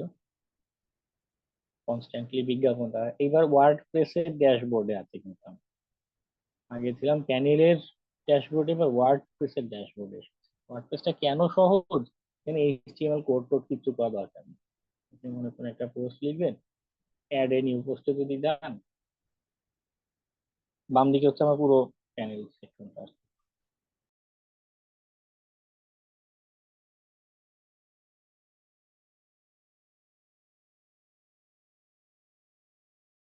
আপনি আপনার মতো করে তথ্য লিখে দিবেন, ও একাই সেটা মানে এইচটিএমএল টেক্সট ও বুঝে যায় একাই, ওভাবেই কোড করা।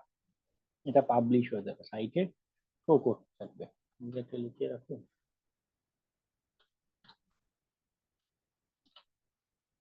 পাবলিশে যদি ক্লিক করি,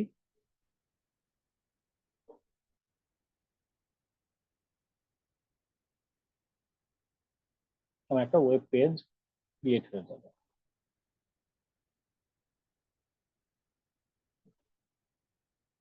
ওকে, তাহলে এটা আপনারাও ভিজিট করতে পারেন ইউআরএল।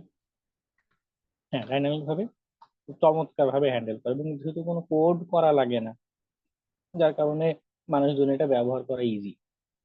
হ্যাঁ, এই ধরুন পুরো সাইটই আমার ক্রিয়েট হয়ে গেছে, এটা হচ্ছে আগেই এখন টেমপ্লেট করা। আমার ডিজাইন সার্চ বারটা কিচ্ছু কোনো কোড করা লাগেনি।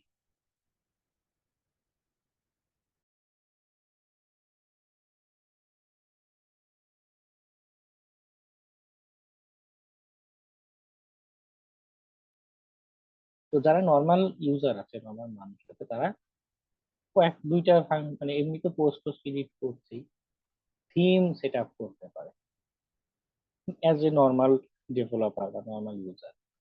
আমার সাইটটা দেখতে কেমন হবে, এখানে অনেকগুলো এরকম থিম বানানো আছে, e commerce site, blog site, হ্যাঁ, এরকম থিম অনেক বানানো আছে, তাইলে নিজেরাও আপলোড করা যায়। ওদের মার্কেট প্লেস আছে, ওয়ার্ডপ্রেসে নিজস্ব মার্কেট প্লেস আছে, সেখান থেকেও থিম কিনে সেটা করে এক ক্লিকে যে কাস্টমাইজ দিবেন, বা এই যে অ্যাক্টিভেটেড বাটনে ক্লিক করবেন, এক ক্লিকে থিম সেট আপ হয়ে যাবে, আর কিছু করা লাগে না। আরেকটা হচ্ছে প্লাগইন। থিম গুলো থার্ড পার্টি ডেভেলপ করে, আপনি নিজেও চাইলে মার্কেট প্লেসে দেখবেন এই টাইপের কাজ, WordPress theme developer, WordPress plugin developer, WordPress developer, এই টাইপের কাজও কিন্তু হয়ে থাকে।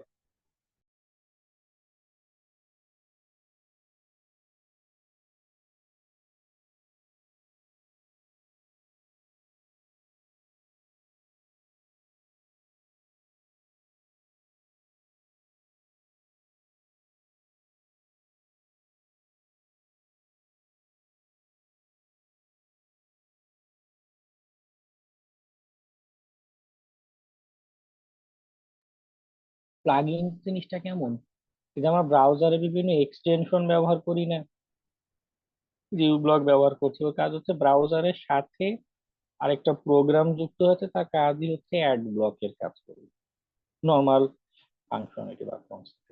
প্লাগ ইন জিনিসটা অনেকটা এরকম। আমাদের ওয়ার্ডপ্রেস সাইটটা বানিয়েছে, এখন ই কমার্স সাইট বানিয়েছে, এখন এই টাকা পয়সা নেওয়ার জন্য বা মানুষ অনেক সাইট আছে না, চ্যাট করা যায়, ওয়েব অ্যাপ্লিকেশনে গেলেই বলে যে কাস্টমার কেয়ারের সাথে মেসেজ আদান প্রদান করা যায়। এখন বিভিন্ন রকমের প্লাগ ইন হয়ে থাকে। অ্যাড নিউ প্লাগ ইনে যদি যাই,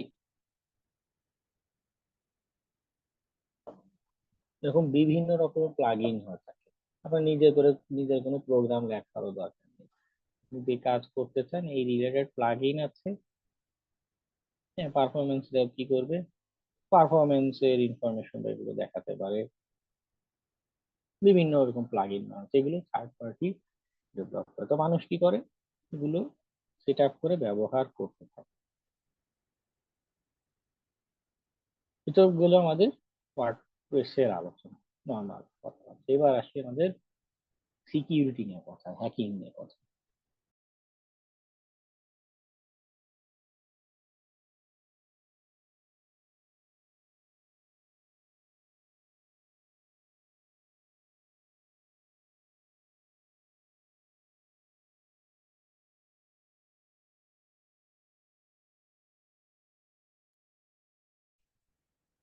এর আগে আমি কি ডব্লিউপি স্ক্যান টুলসটা দেখিয়েছিলাম আপনাদের?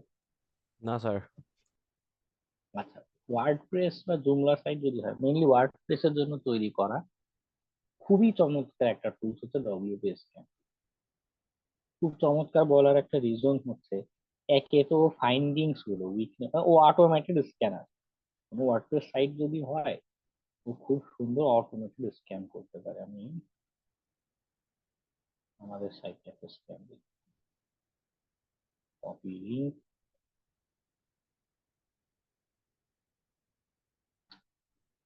ওকে। ও অটোমেটিক স্ক্যান করে এই সাইটের যা যা দুর্বলতার ইনফরমেশন অ্যাভেলেবল আছে সেগুলো আমাদেরকে বের করে দেখাতে পারে। নর্মাল একটা ইউআরএল মেনশন করতে বলবেন, হ্যাঁ, হাইফেন হাইফেন ইউআরএল দিয়ে ইউআরএল বলে দিতে হবে।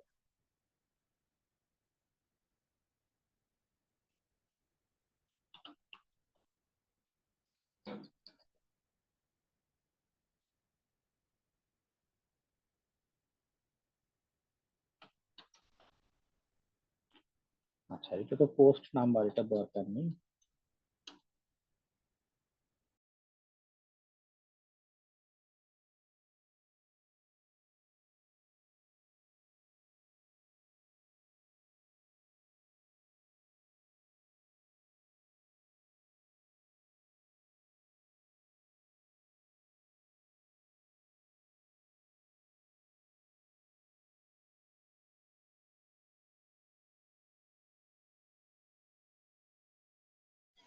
স্যার ডাব্লিউপি স্ক্যান ছাড়া কি আর ওয়ার্ডপ্রেস ওয়েবসাইটে কি অ্যাটাক করা যায় অন্য কোনো টুল দিয়ে?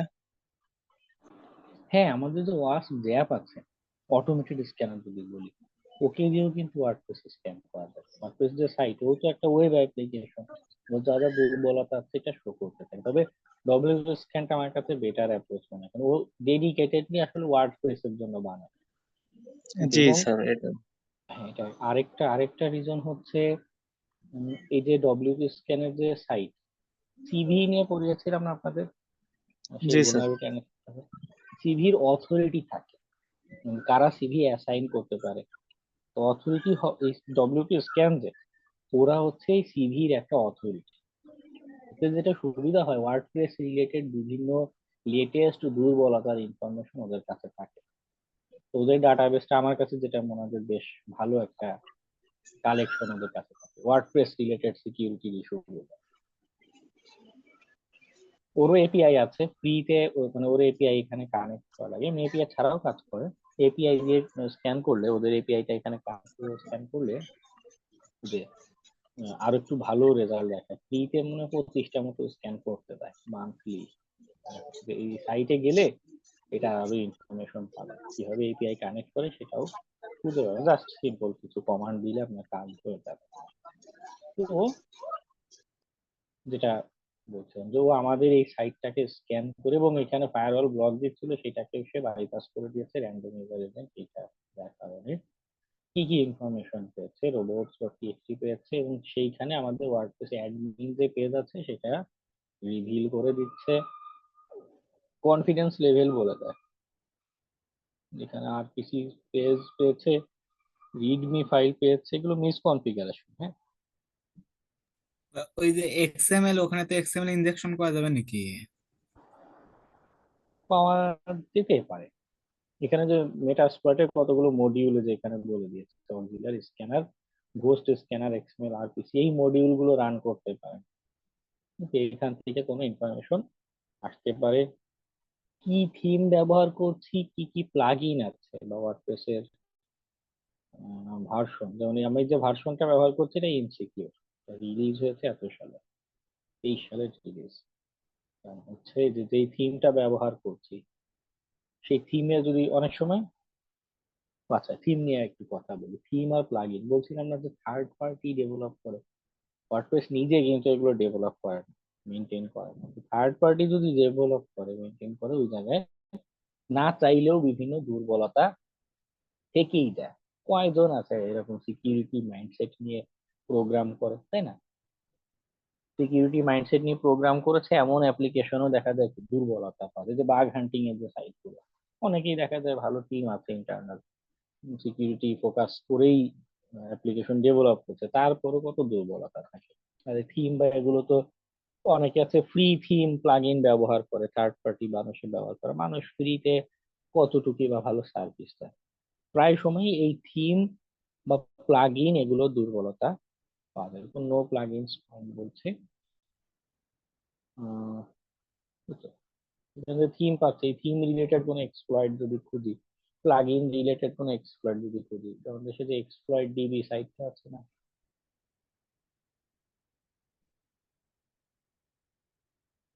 শেপলি নামের থিম ব্যবহার করছে, গিয়ে দেখি এই রিলেটেড কোনো এক্সপ্লয়েট আছে কিনা থিম ফাইল স্যার বা এই এগুলোর জন্য। স্যার এই এক্সপ্লয়েট খুঁজে পেলে সেম ভাবে ওই মেটাস্প্লয় দিয়ে কি রান করব? মেটাস্প্লয়েট, বা যদি মেটাস্প্লয়েটে না থাকে, মেটাস্প্লয়েটের মধ্যে যদি না থাকে, মনে করেন আপনি এক্সপ্লয়েট ডাটাবেস থেকে সিঙ্গেল পাইথনের কোনো প্রোগ্রাম পেলেন, ওটা রান করতে পারেন। স্যার ওইটা রান করার প্রসেসটা কি ওই আগের একই মতো? হুম, আগে একই। আচ্ছা, তো যেটা দাঁড়াচ্ছে, আমার ডব্লিউপি স্ক্যান বিভিন্ন ইনফরমেশন বের করে দিচ্ছে, স্ক্যান করে ইনফরমেশন বের করে দিচ্ছে। আমরা নিজেরাও আরো ফার্দার একটু যদি সার্চ করি, এই রিলেটেড কোনো এক্সপার্ট সিভি যদি পাই, সেটা খুঁজে পেতে পারি। ওকে, ডব্লিউপি স্ক্যানার আরো কতগুলো অপশন আছে, এগুলোও ট্রাই করতে পারেন, হেল্প মেনুতে গেলে খুঁজে পাবেন। অটোমেটেড স্ক্যানের জন্য আমি ডব্লিউপি স্ক্যানটা ব্যবহার করতে পারি বা ইউটিলাইজ করতে পারি। এরপর বড় অংশটা আসে ম্যালওয়্যার রিমুভালের আলোচনা। ম্যালওয়্যার রিমুভাল করতে গেলে দুইটা scenario most of the time হতে পারে, বা তিনটাও হতে পারে। নাম্বার ওয়ান, সিনারিও ওয়ান হচ্ছে আমাদের ডব্লিউপি মানে ওয়ার্ডপ্রেস ড্যাশবোর্ড অ্যাক্সেস আছে, যেটার অ্যাক্সেস আছে সাইট ম্যালওয়্যার ইনফেক্টেড হতে, কিন্তু ওয়ার্ডপ্রেস ড্যাশবোর্ড যেটা তার অ্যাক্সেস আছে, এটা প্রথম সিনারিও। সেকেন্ড সিনারিও হলো ডব্লিউপি ওয়ার্ডপ্রেস ড্যাশবোর্ড অ্যাক্সেস নেই, নো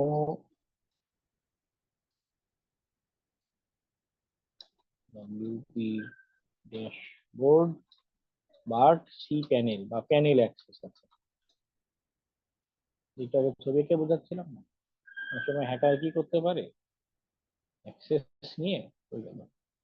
অ্যাক্সেস নিয়ে এই যে ওয়ার্ডপ্রেস প্যানেল, এটার ইউজার নেম পাসওয়ার্ড পাল্টে দিচ্ছে। কখনো কখনো এমন হয় যে কোনো একটা উইকনেস ব্যবহার করে ওরা ম্যালওয়্যার বা ওয়েব অ্যাপ্লিকেশনের দুর্বলতা ব্যবহার করে ম্যালওয়্যার স্প্রেড করছে। আবার কখনো হতে পারে অ্যাকচুয়ালি আসলে হ্যাক করে অ্যাক্সেস নিচ্ছে, অ্যাক্সেস নিয়ে দেন হচ্ছে ম্যালওয়্যার স্প্রেড করছে। বিভিন্ন সিনারিও হতে পারে।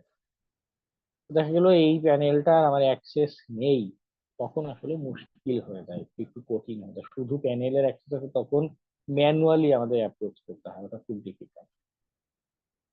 থার্ড সিনারিও হলো কিচ্ছু অ্যাক্সেস নেই, ওরা কিক দিয়ে বের করে দিয়েছে, নো অ্যাক্সেস, কোনো অ্যাক্সেসই নেই, ম্যালওয়্যার এমন ভাবে স্প্রেড করেছে বা হ্যাক হয়ে গিয়েছে, কোনো অ্যাক্সেস নেই।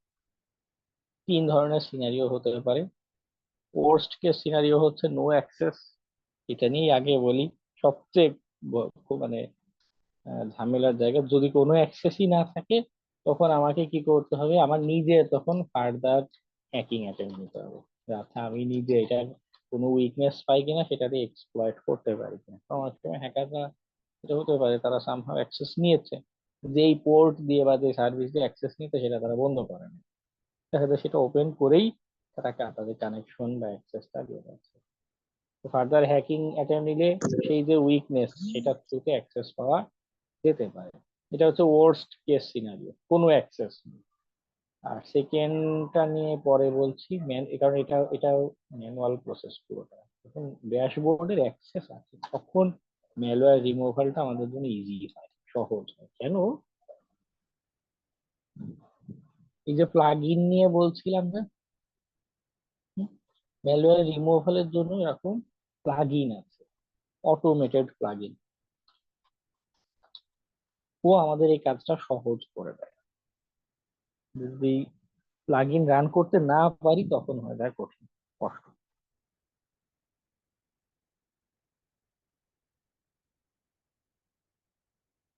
তো কি কি প্লাগ ইন আমরা ব্যবহার করতে পারি এবং কিভাবে ব্যবহার করে সেটা আমি দেখাই, আশা করি রান করতে পারবো। ইনস্টল প্লাগ ইনে কি আছে?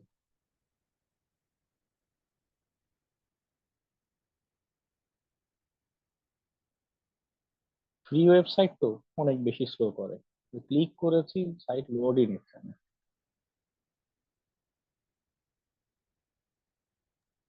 স্যার অ্যাডমিন প্যানেলে ওয়ার্ডপ্রেস এর কিছু যে সিকিউরিটি ফিচার দেওয়া থাকে ওগুলো কিভাবে বাইপাস করা যায়?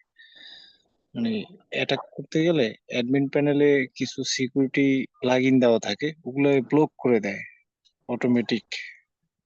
ওগুলো কিভাবে বাইপাস করা যায় কিন্তু একটু এই আগে প্লাগইন? বললাম না যে অধিকাংশ ক্ষেত্রে ব্লকটা করে কোনো না কোনো প্যাটার্নের ভিত্তিতে, most of the time. Behaviour দেখেও অ্যানালাইসিস থেকে যেগুলো অ্যাডভান্স বা নেক্সট জেনারেশন ফায়ারওয়াল বলতে মোস্ট অফ দ্য টাইম প্যাটার্নের বেসিসে আমাদের ব্লক করে। কিন্তু বাইরে থেকে যখন আমি বাইপাসের চিন্তা করছি, ওদের অ্যাকচুয়ালি কোন প্যাটার্নে ব্লক করবে এটা তো আমি বাইরে থেকে জানি না। সেক্ষেত্রে আমাদের মানে মাল্টিপল ট্রাই আউট করে যেতে হয়, যাতে এই প্যাটার্নে দিলে ব্লক করে কিনা বা ওটা দিলে ব্লক করে কিনা। ওকে, এটা রিস্কি প্রসেস। যদি এমন হয় মনে করুন আপনার সাইট না বা যারা টেস্ট করছেন সেখানে অনুমতি নেই, এমনি টেস্টের সময় যদি এমন হয় যে আচ্ছা ফায়ারওয়াল যদি ব্লক করেও দেয়, আমি ওকে বলে আনব্লক করে নিতে পারি যে আচ্ছা এটা ব্লক করে দিয়েছে তুমি আনব্লক করে দাও, আমি তো টেস্ট করছি। তখন আসলে ডাইরেক্ট একটা ফিডব্যাক পাওয়া যায় যে আচ্ছা এইটা দিলে ব্লক করে আবার আনব্লক আমি করে নিতে পারছি। তখন একদমই ব্ল্যাক বক্স অ্যাপ্রোচে আগাচ্ছে, তখন একটু রিস্কি হয়ে যায়। কারণ একবার ব্লক হয়ে গেলে আহ সবসময় যে একদম পার্মানেন্ট ব্লক দেয় তা না, কিছু ক্ষেত্রে ফায়ারওয়াল গুলো কি করে 24 ঘন্টা বা এই টাইম পরে অটোমেটিক্যালি আবার ঠিক হয়ে যায়, আপনাকে অটোমেটিক্যালি আবার অ্যাক্সেস দিতে পারে। তো বাইপাসের জন্য এই প্যাটার্ন অ্যাপ্লিকেশন লেয়ারে এই প্যাটার্ন গুলো আমাদের কি হয় ট্রাই আউট করতে হবে, আচ্ছা কোন প্যাটার্নে গেলে কোন অ্যাপ্রোচে গেলে ব্লক দিচ্ছে সেটা। এখানে বোকা বানানোর জন্য এনকোডিং, এনক্রিপশনের কনসেপ্ট বা অবফুস্কেটেড যেটা আছে, আমাদের এই পেলোড দিব এটাকে এমন ভাবে পাল্টে দিব মানে সে, একটু আগেও যেটা বললাম আবার রিপিটের দরকার নেই, পাল্টে ট্রাই করতে পারি। ওকে, অটোমেটিক টুলস গুলো ট্রাই আউট করা যেতে পারে, কিন্তু সব ক্ষেত্রে যে ওরা খুব ভালো পারফরমেন্স দিবে এরকম না, কারণ অটোমেটিক টুলসও ওর ভিতরে অনেকগুলো প্যাটার্ন লেখা আছে, ওগুলো ট্রাই করতে থাকবে, আচ্ছা কোনটা কাজ করে কোনটা কাজ করে না, এই ধরনের প্যাটার্ন দিয়ে ট্রাই করে। তো ফায়ারওয়াল যদি একটু ভালো হয়, ভালোভাবে কনফিগার করা থাকে, দেখা যায় অটোমেটিক টুলস এর ওইটাকেও সে ধরে ফেলেছে বা ব্লক করে দিয়েছে। ওকে। বর্তমানে কিছু কিছু যে প্লাগইন আছে আপনার ওই অ্যাডমিন প্যানেলে যেগুলো অ্যাড করা থাকে ওগুলো হেভি, মানে 2-3 বার ট্রাই করলেই ব্লক করে দেয়, এমন ব্লক মারে আর 2-3 দিনে ওই সার্ভারে ঢুকতে পারি না। হ্যাঁ, কি পেলোড ট্রাই করেছিল নাকি লগ ইন? ডাব্লিউপিএস, হ্যাঁ লগ ইনের অ্যাডমিন প্যানেলে ডাব্লিউপিএস স্ক্যান দিয়ে ওয়ার্ড লিস্ট দিয়ে অ্যাটাক দিছিলাম। ডাব্লিউপিএস স্ক্যান দিয়ে একটা সুবিধা কি আপনার ইউজার নেমটা বের করা যায়, ওইটা বের করে ওইটার ভিত্তিতে একটা পাসওয়ার্ড, ইউজার নেম দিয়ে একটা পাসওয়ার্ড লিস্ট বানাইছি, যাতে অ্যাকচুয়ালি আমি এরকম 2-3 ওয়েবসাইটে ঢুকছিলাম কিন্তু এখন আর ঢুকতে পারতাছি না, ওগুলোর ভিতরে সিকিউরিটি ফিচার দিয়ে রাখছে, মানে জানে যে ওরা হ্যাক হয়েছে। এই জন্য এই আমি আজকে এই জিনিসটা ফলো করছি, মানে যে ওখানে অ্যাডমিন প্যানেলে একটা সিকিউরিটি ফিচার দেওয়া আছে, ওইটা এমন ফিচার আমাকে ডাইরেক্ট ব্লক করে দিচ্ছে। আমার অভিজ্ঞতা যেটা দেখেছি, মোস্ট অফ দা টাইম ওই লগ ইনের যে পেজটা আছে এই জায়গাতে সিকিউরিটি ফিচার বা প্রোটেকশন দিয়ে রাখে, ওগুলো মাল্টিপল টাইম ট্রাই করলে ব্লক করে দেয়। কিন্তু অন্যান্য যে ফাংশনালিটি আছে, আপনি দেখুন অন্য কোনো পেজের মাধ্যমে সার্ভার সাইডে কোনো ফাইল আপলোড করা যাচ্ছে কিনা বা এসকিউএল ইনজেকশন আছে কিনা, সার্ভার সাইড কোনো উইকনেস পাওয়া যায় কিনা, দেখা যাচ্ছে ওই উইকনেসের কারণে বা ওগুলো দেখা গেল ফায়ারওয়াল ধরলো না, কি বলে লগ ইনের ওইখানে মোস্ট অফ দা টাইমই এমন হতে পারে। আপনার প্রোটেকশন দেয়, 3 বার ভুল পাসওয়ার্ড দিলে ব্লক করে দিচ্ছে একবারে। তো ওটার দরকার কি, অন্য যে এন্ড পয়েন্ট গুলো আছে, অন্য যে গেট গুলো আছে, সেগুলোতে আমরা ট্রাই করে দেখতে হবে, আচ্ছা অন্য অ্যাপ্লিকেশনের দুর্বলতা ব্যবহার করে কোনো অ্যাক্সেস নেওয়া যায় কিনা বা পাওয়া যায় কিনা। ওকে, দেখতে পারেন ট্রাই করে। আগে নিজের সাইটে আপনি যেহেতু বলেন টেস্ট সাইট আছে, এগুলোতে একটু ট্রাই করে দেখতেন যে আমি এইরকম এরকম পলিসি দিয়ে রাখলাম, এরপরে ট্রাই করতে গেলে লগ আউট করে নিজে আবার ট্রাই করতে গেলে দেখতে পারেন যে আচ্ছা কোনটা অ্যাকসেপ্ট করে কোনটা ব্লক করে। ওকে।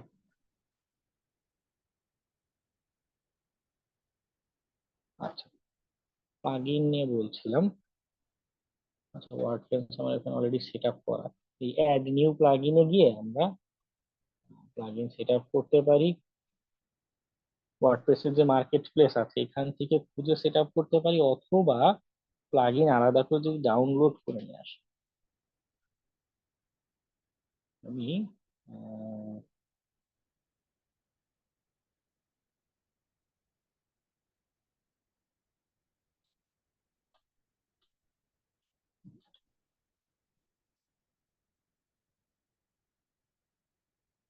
যে wordpress.org যেটা সাইট আছে, এখানে গেলে প্লাগইনটা এখান থেকে আমরা ডাউনলোড করে নিয়ে আসতে পারি। একটা জিপ ফাইল ডাউনলোড হবে, আনজিপ করার কোনো দরকার নেই, সরাসরি এই যে আপলোড বাটন আছে না, এখানে ক্লিক করলে প্লাগইনটা আপলোড হয়ে যাবে, হয়ে ও একাই সেট আপ করে নেবে। করলে বাম দিকের ড্যাশবোর্ডে আমাকে শো করতে থাকবে প্লাগইনের নাম। যদি প্লাগইনের ড্যাশবোর্ডে যাই, এবার আমাকে সব ইনফরমেশন দেখাচ্ছে। তো আমি একটা স্ক্যান যদি এখানে রান করি, হ্যাঁ,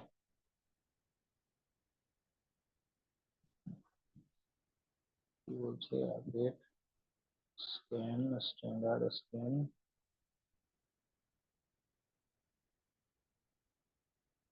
কি কি স্ক্যান করব, ম্যালওয়্যার ইনফেক্ট যদি হয় এনে একটা স্ক্যান দিতে পারি।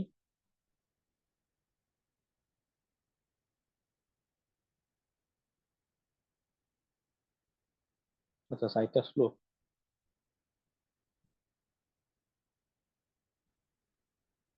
স্ক্যান বাটনে সেভ চেঞ্জেস দিলে স্ক্যান অপশন আসবে। যাই হোক, বাটন আমার এখানে কাজ করছে না, ফ্রি সাইটে কি বলবো। যেটা হয়, ম্যালওয়্যার ইনফেক্টেড যে ফাইল বা ফোল্ডার গুলো আছে তো নিজেই ডিটেক্ট করে এখানে শো করতে পারে। ঠিক আছে, ওকে ফিক্স করতে পারে কিনা, হ্যাঁ ফিক্স করতে পারে কিছু ক্ষেত্রে, তবে ম্যানুয়াল ফিক্স করতে পারলে বেশি বেটার। কারণ ও তো অটোমেটেড টুলস। হ্যাঁ, আমার একটা স্টুডেন্ট একবার ম্যালওয়্যার রিমুভালের কাজ করতে গিয়েছে, ম্যালওয়্যার রিমুভ করতে গিয়ে ওয়ার্ড প্রেসে কি জানি একটা কনফিগারেশন ফাইল ধরে ডিলিট করে ফেলেছে। হুম, এরপরে ওয়ার্ড প্রেস ফাইল সাইট আর শো করে না, সাদা পেজ দেখায়। এরপরে সে এসে আমাকে আসতেছে, স্যার তো ম্যালওয়্যার রিমুভ করতে গিয়ে সাইটই রিমুভ করে ফেলেছে।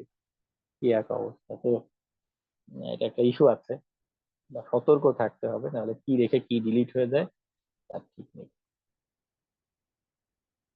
ওয়ার্ড ফেন্সের পাশাপাশি আরেকটা আমি প্লাগইন, মানে একটা অ্যান্টিভাইরাসের যে বলেছিলাম না, যে একটা অ্যান্টিভাইরাস না মাল্টিপল রান করলে বেটার, এই সুকুরিটাও বেশ ভালো। আমার কাছে সুকুরিটা বেশি ভালো লাগে। হ্যাঁ, ফাইলগুলো ব্যাকআপও রাখা যায়, ব্যাকআপেরও প্লাগইন আছে।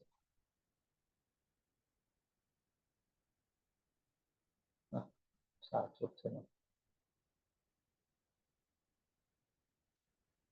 ওয়ার্ডপ্রেসে খুব সহজ, ব্যাকআপেরও ওয়ার্ডপ্রেস প্লাগইন আছে। মনে করুন ব্যাক ডব্লিউপি আপ,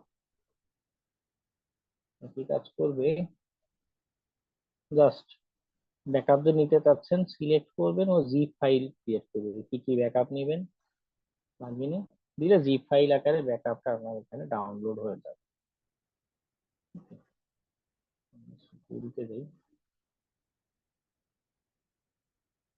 টুকুরি আমার কাছে যেটা ভালো লেগেছে সেটা হলো ও রিয়েল টাইম মনিটর করতে পারে, যে আপনার কোন অপশন গুলো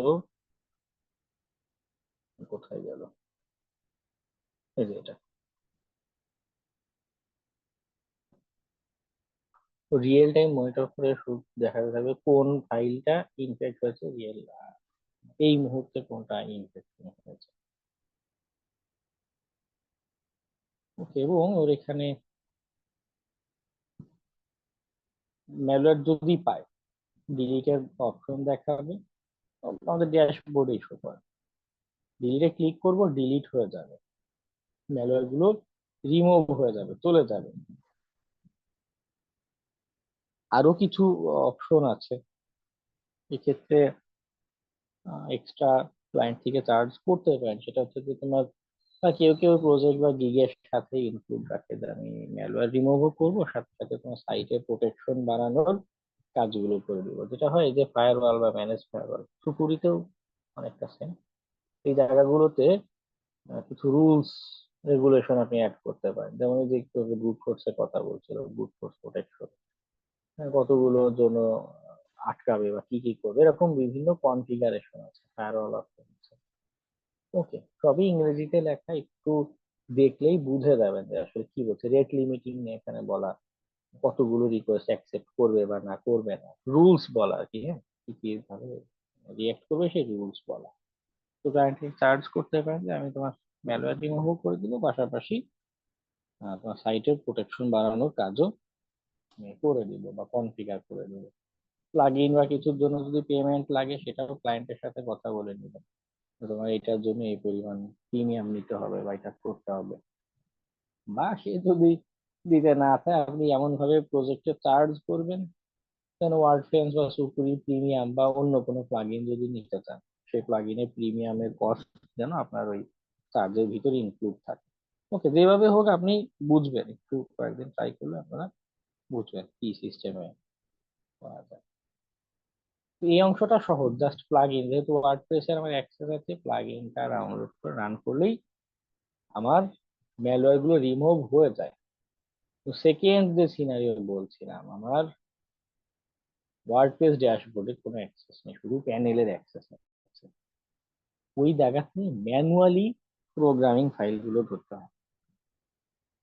এই যেমন আছে, একটু আগেই তো দেখাচ্ছিলাম যে ক্লাস ফাইল ম্যানেজার কেন দেখাচ্ছিলাম, যে আমার যদি এমন হয় ড্যাশবোর্ডে অ্যাক্সেস নেই, আমি ওয়ার্ডপ্রেসে অ্যাক্সেস করতে পারছি না, ওয়ার্ডপ্রেসে ড্যাশবোর্ডে অ্যাক্সেস করতে পারছি না, কিন্তু এই ফাইলগুলো আমার কাছে আছে, ফোল্ডার গুলো আছে। হ্যাকাররা যদি ম্যালওয়্যার স্প্রেড করে থাকে, কি হবে, এই পিএইচপি প্রোগ্রামিং এর যে ফাইলগুলো আছে, একটা না এরকম একাধিক পিএইচপি প্রোগ্রামিং এর ফাইল আছে, সেইখানে আমার পরিবর্তন আমাকে বের করে দিল নাকি? আহ, কি একটা যন্ত্রণা।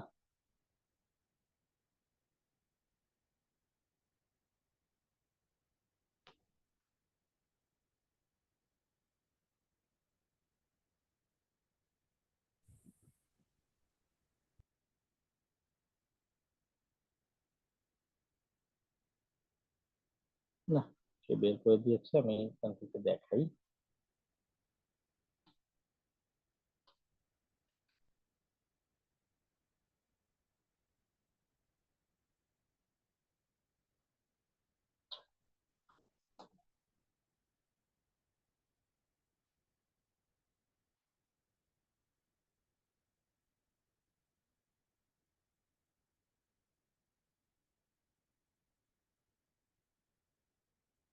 যেটা বলছিলাম যে আমাদের এই ফোল্ডার গুলোর ভিতরে পিএইচপির প্রোগ্রামিং ফাইল গুলো আছে।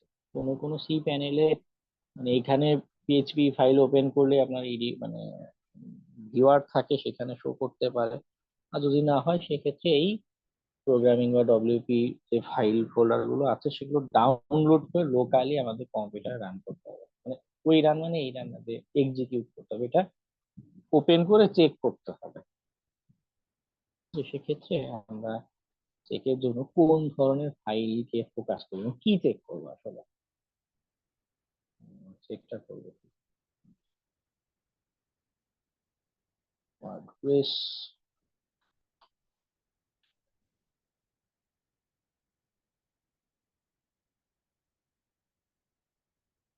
সব ফাইবারের গিগ দিয়ে ভরা ওয়ার্ডপ্রেস স্যাম্পল।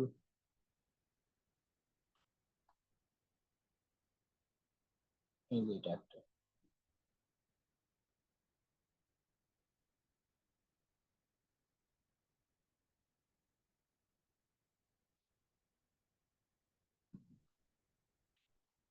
দেখতে পাচ্ছেন নর্মাল পিএইচপি কোড, উপরে নিচে কমেন্ট করা, মাঝখানে অনেকটা পিএইচপি কোডের মতো, কিন্তু এইখানে হিজিবিজি জিনিস লেখা লেখা। এইটা হচ্ছে আমাদের আচ্ছা কি নিয়ে বলছিলেন খেয়াল নেই, যাই হোক এইটা হচ্ছে ম্যালওয়্যারের একটা ওয়ে। প্রোগ্রামিং যে ফাইল গুলো এখন বলবো, ওর ভিতরে গিয়ে এরকম হিজিবিজি সেকশন আমাদের খুঁজে বের করতে হবে। যদিও কোড না বুঝলে সবই মনে হবে যে এরকম সবই হয়তো হিজিবিজি লিখে রেখেছে, না সব আসলে হিজিবিজি না, এগুলো একটু বেশি এক্সট্রা হিজিবিজি করে লেখা, মূলত ডিটেকশন এড়ানোর জন্য এইভাবে লিখে থাকে। আর এইটা আরেকটা। ওয়ার্ডপ্রেসের প্লাগইনের দুর্বলতা ব্যবহার করে কিভাবে ওই প্লাগইনের ভিতরে ঢুকে যাওয়া যাবে? এই মডিউল পাবেন, মেটাস্প্লয়েটের মডিউল আছে, অথবা এক্সপ্লয়েট ডিবিতে গেলে ডাইরেক্ট এক্সপ্লয়েট কোড পাবেন। প্লাগইনের নাম লিখে সার্চ করলে যদি ওটার বিপরীতে সিভি বা কিছু থাকে, না ওই এক্সপ্লয়েটের বেশিরভাগ কিছু দেখা যায় পাইথন কোড লিখে রাখে, ওই প্লাগইনের একদম ভিতরে যে অ্যাক্সেস দেয় সেটা সে করে দিবে এক্সপ্লয়েটটা রান করলে। কোনো এক্সপ্লয়েটে বা সাইটে যাই আমি পেলোড পাইলাম না, তখন আমি কি করব? যদি অনুমতি থাকে তো এটা রান করবেন, রান করে সিস্টেমের অ্যাক্সেস নেবেন, যদি সিস্টেম অ্যাক্সেস উদ্দেশ্য থাকে। আর যদি শুধু অ্যাসেসমেন্ট করতে বলে সেক্ষেত্রে বলবেন যে তুমি যে প্লাগইন ব্যবহার করছো এটার এক্সিস্টিং দুর্বলতা আছে, ওটার এই যে সিভি আছে বা এক্সপ্লয়েট আছে, এক্সিস্ট করে, ওকে এটা বলতে পারেন বা অনেক রিপোর্ট। সময় তো ফলস রিপোর্টও দেয়, আপনার ম্যানুয়ালি টেস্ট করলেই তো ভালো হয় মনে হয়। হ্যাঁ, ফাইনালি টেস্ট করলে বেটার হয় যে আমি এটা ব্যবহার করে সত্যি সত্যি অ্যাক্সেস নিতে পারছি। কারণ ক্লায়েন্ট যদি না চায় বা অনুমতি যদি না দেয়, তো সেখানে আসলে কি করার আছে? হ্যাঁ, এটা মানে এগুলো আসলে কথা, যত ক্লায়েন্টের সাথে ইন্টারাকশন করা যায় তত বেটার, তার কাছ থেকে যত জানা যায় তত বেটার। ওকে, এটা বলছিলাম ডট এইচটি অ্যাক্সেস সাধারণত ওয়ার্ডপ্রেসের যেই কনফিগারেশন, তারপরে হচ্ছে আহ,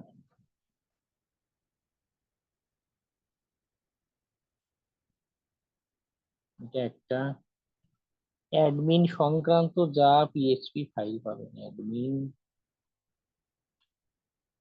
এরপরে হেডার ডট পিএইচপি, হ্যাঁ, মাল্টিপল এরকম ফাইল আছে কিন্তু ফোল্ডারের ভিতরে একবার ঢুকলে বুঝতে পারবেন। ফুটার ডট পিএইচপি, এই ফাইলগুলো সেনসিটিভ। পরে কি এগুলোর মানে এই হেডার বা ফুটার বা ডব্লিউপি অ্যাডমিন রিলেটেড যে ফাইল, ডব্লিউপি অ্যাডমিনে দেখা যায় এই যে এখানে যে স্ক্রিপ্ট লেখা আছে, তার একটা অ্যাক্সেস বেশি বা অনেক ফাংশনালিটি করতে পারে যেটা অন্য জায়গা থেকে স্ক্রিপ্ট পারবে না। তো এইখানে এই ফাইলে যদি একটা ম্যালিশিয়াস কিছু ছড়িয়ে দেয়, হেডার ফুটার গুলো প্রত্যেকটা ওয়ার্ডপ্রেস পেজেই এই পিএইচপি গুলো কল করে, প্রায় প্রত্যেকটাতে। হ্যাকাররা কি করে অনেক সময় এইগুলোর ভিতরে ম্যালওয়্যার স্প্রেড করে দেয়। তো আপনি যেই পেজেই যাবেন, ওয়ার্ডপ্রেস সাইটে যতগুলো পেজ আছে দেখা যাচ্ছে কি সব আমার ইনফেক্ট হয়ে যাচ্ছে, ম্যালিশিয়াস হয়ে ইনফেক্ট হয়ে যাচ্ছে। ওকে, ও আরো একটা আছে ফাংশনস ডট পিএইচপি, এই নামেরও যদি কোনো পিএইচপি ফাইল খুঁজে পান, অবশ্যই আছে, এগুলো বিল্ট ইন।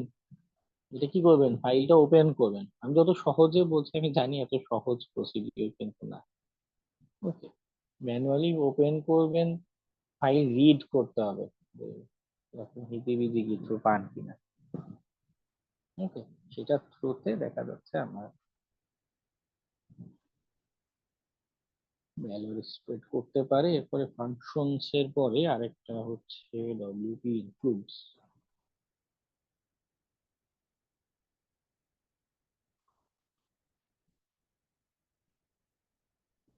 এই ধরনের ম্যালওয়্যারে যেটা হয়, সরি, এই ফাইলগুলোতে যেটা হয় আমার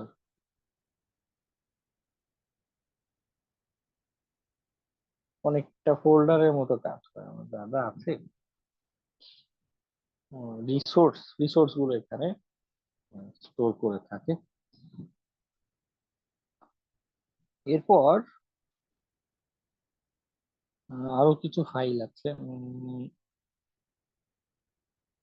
ও, একে তো হিজিবিজি লেখা যেমন খুঁজতে থাকবো, তেমনি আরেকটা প্রবলেমের জায়গা হচ্ছে জেএস কোড।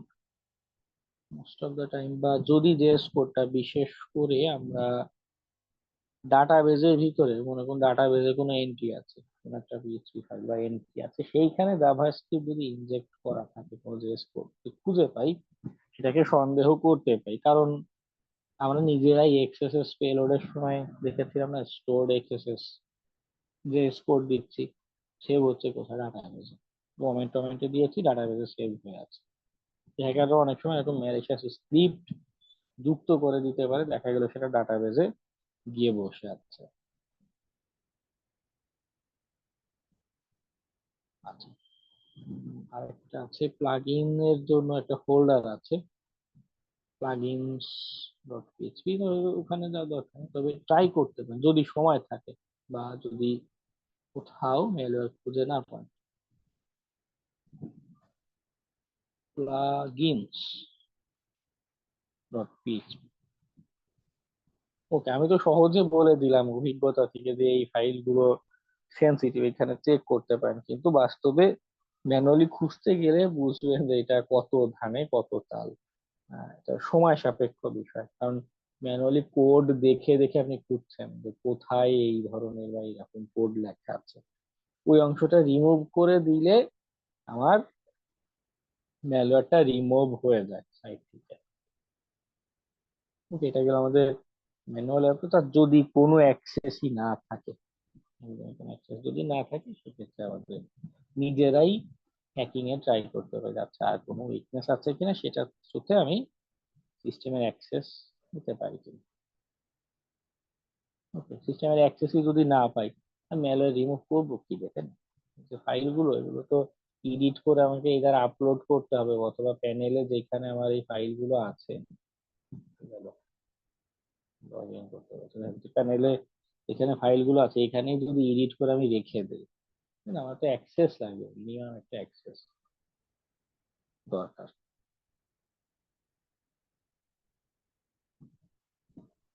সো এটা গেল আমাদের কথা। আর ডিফেন্সের জন্য যে তারা প্রোটেকশন চায়, সুপুরি বা কি বলে ডিফেন্স, সুপুরি এগুলো সেটা করে কনফিগার করে দিতে পারে। রুলস বা এগুলো সব ইংরেজি ভাষাতেই লেখা, অ্যাডিশনাল কোড বা কিছুই কিন্তু রান করা দরকার পড়ে না। দিয়ে আপনি প্রোটেকশনের ব্যবস্থা করে দিতে পারেন।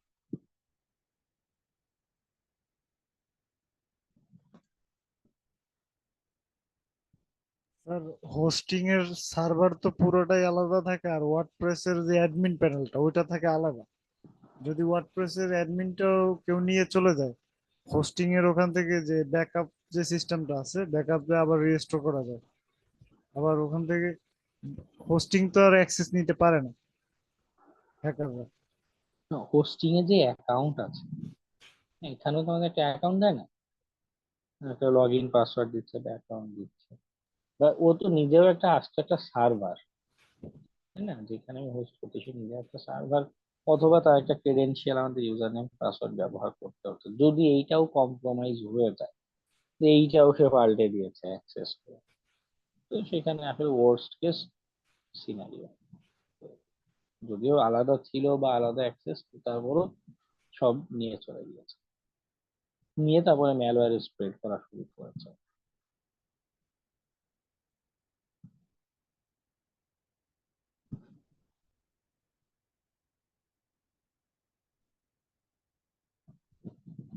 আচ্ছা, এটা গেল ম্যালওয়্যার রিমুভালের কথা। এই অংশটা খুব পেইন দিবে, কারণ একদম সোর্স কোড ধরে এখান থেকে একটা দুইটা ফাইল না, কিন্তু আমাদের যে থিম হয়, থিমের যে একটা ফোল্ডার হবে, তার ভিতরে হেডার ফুটার পিএইচপি ফাইল থাকবে। ওকে, ম্যানুয়ালি চেক করাটা অনেক হ্যাসেল এবং সময় সাপেক্ষ। কাজ নিতে গেলেও বুঝে শুনে নেবেন যে আমি ম্যানুয়ালি করবো কিনা, বা তার আসলে কি পরিমাণ অ্যাক্সেস আছে সাইটে।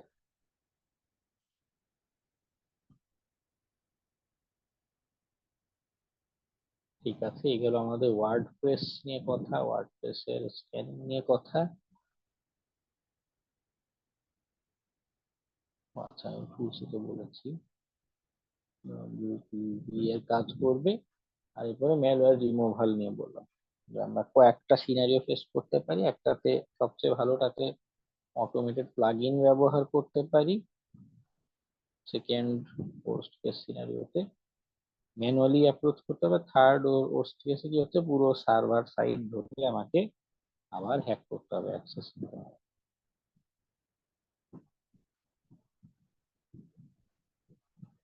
ঠিক আছে, আজকে আমাদের আলোচনা এ পর্যন্তই থাকুক। আমরা নেক্সট দিন রিপোর্ট রাইটিং নিয়ে একটু আলোচনা করবো, এবং আপনাদের এক্সামের আগে তো আর ক্লাস নেই, বা এই পর্যন্ত কিন্তু আপনাদের এক্সাম আগের প্রিভিয়াস যে ডিসকাশন গুলো হয়েছে ক্লাসে, এগুলো নিয়ে যদি কারো কোশ্চেন থাকে নেক্সট দিন আপনারা শেয়ার করতে পারেন। কেমন? আজকে আমাদের আলোচনা এ পর্যন্তই। সবাইকে শুভরাত্রি। আসসালাম।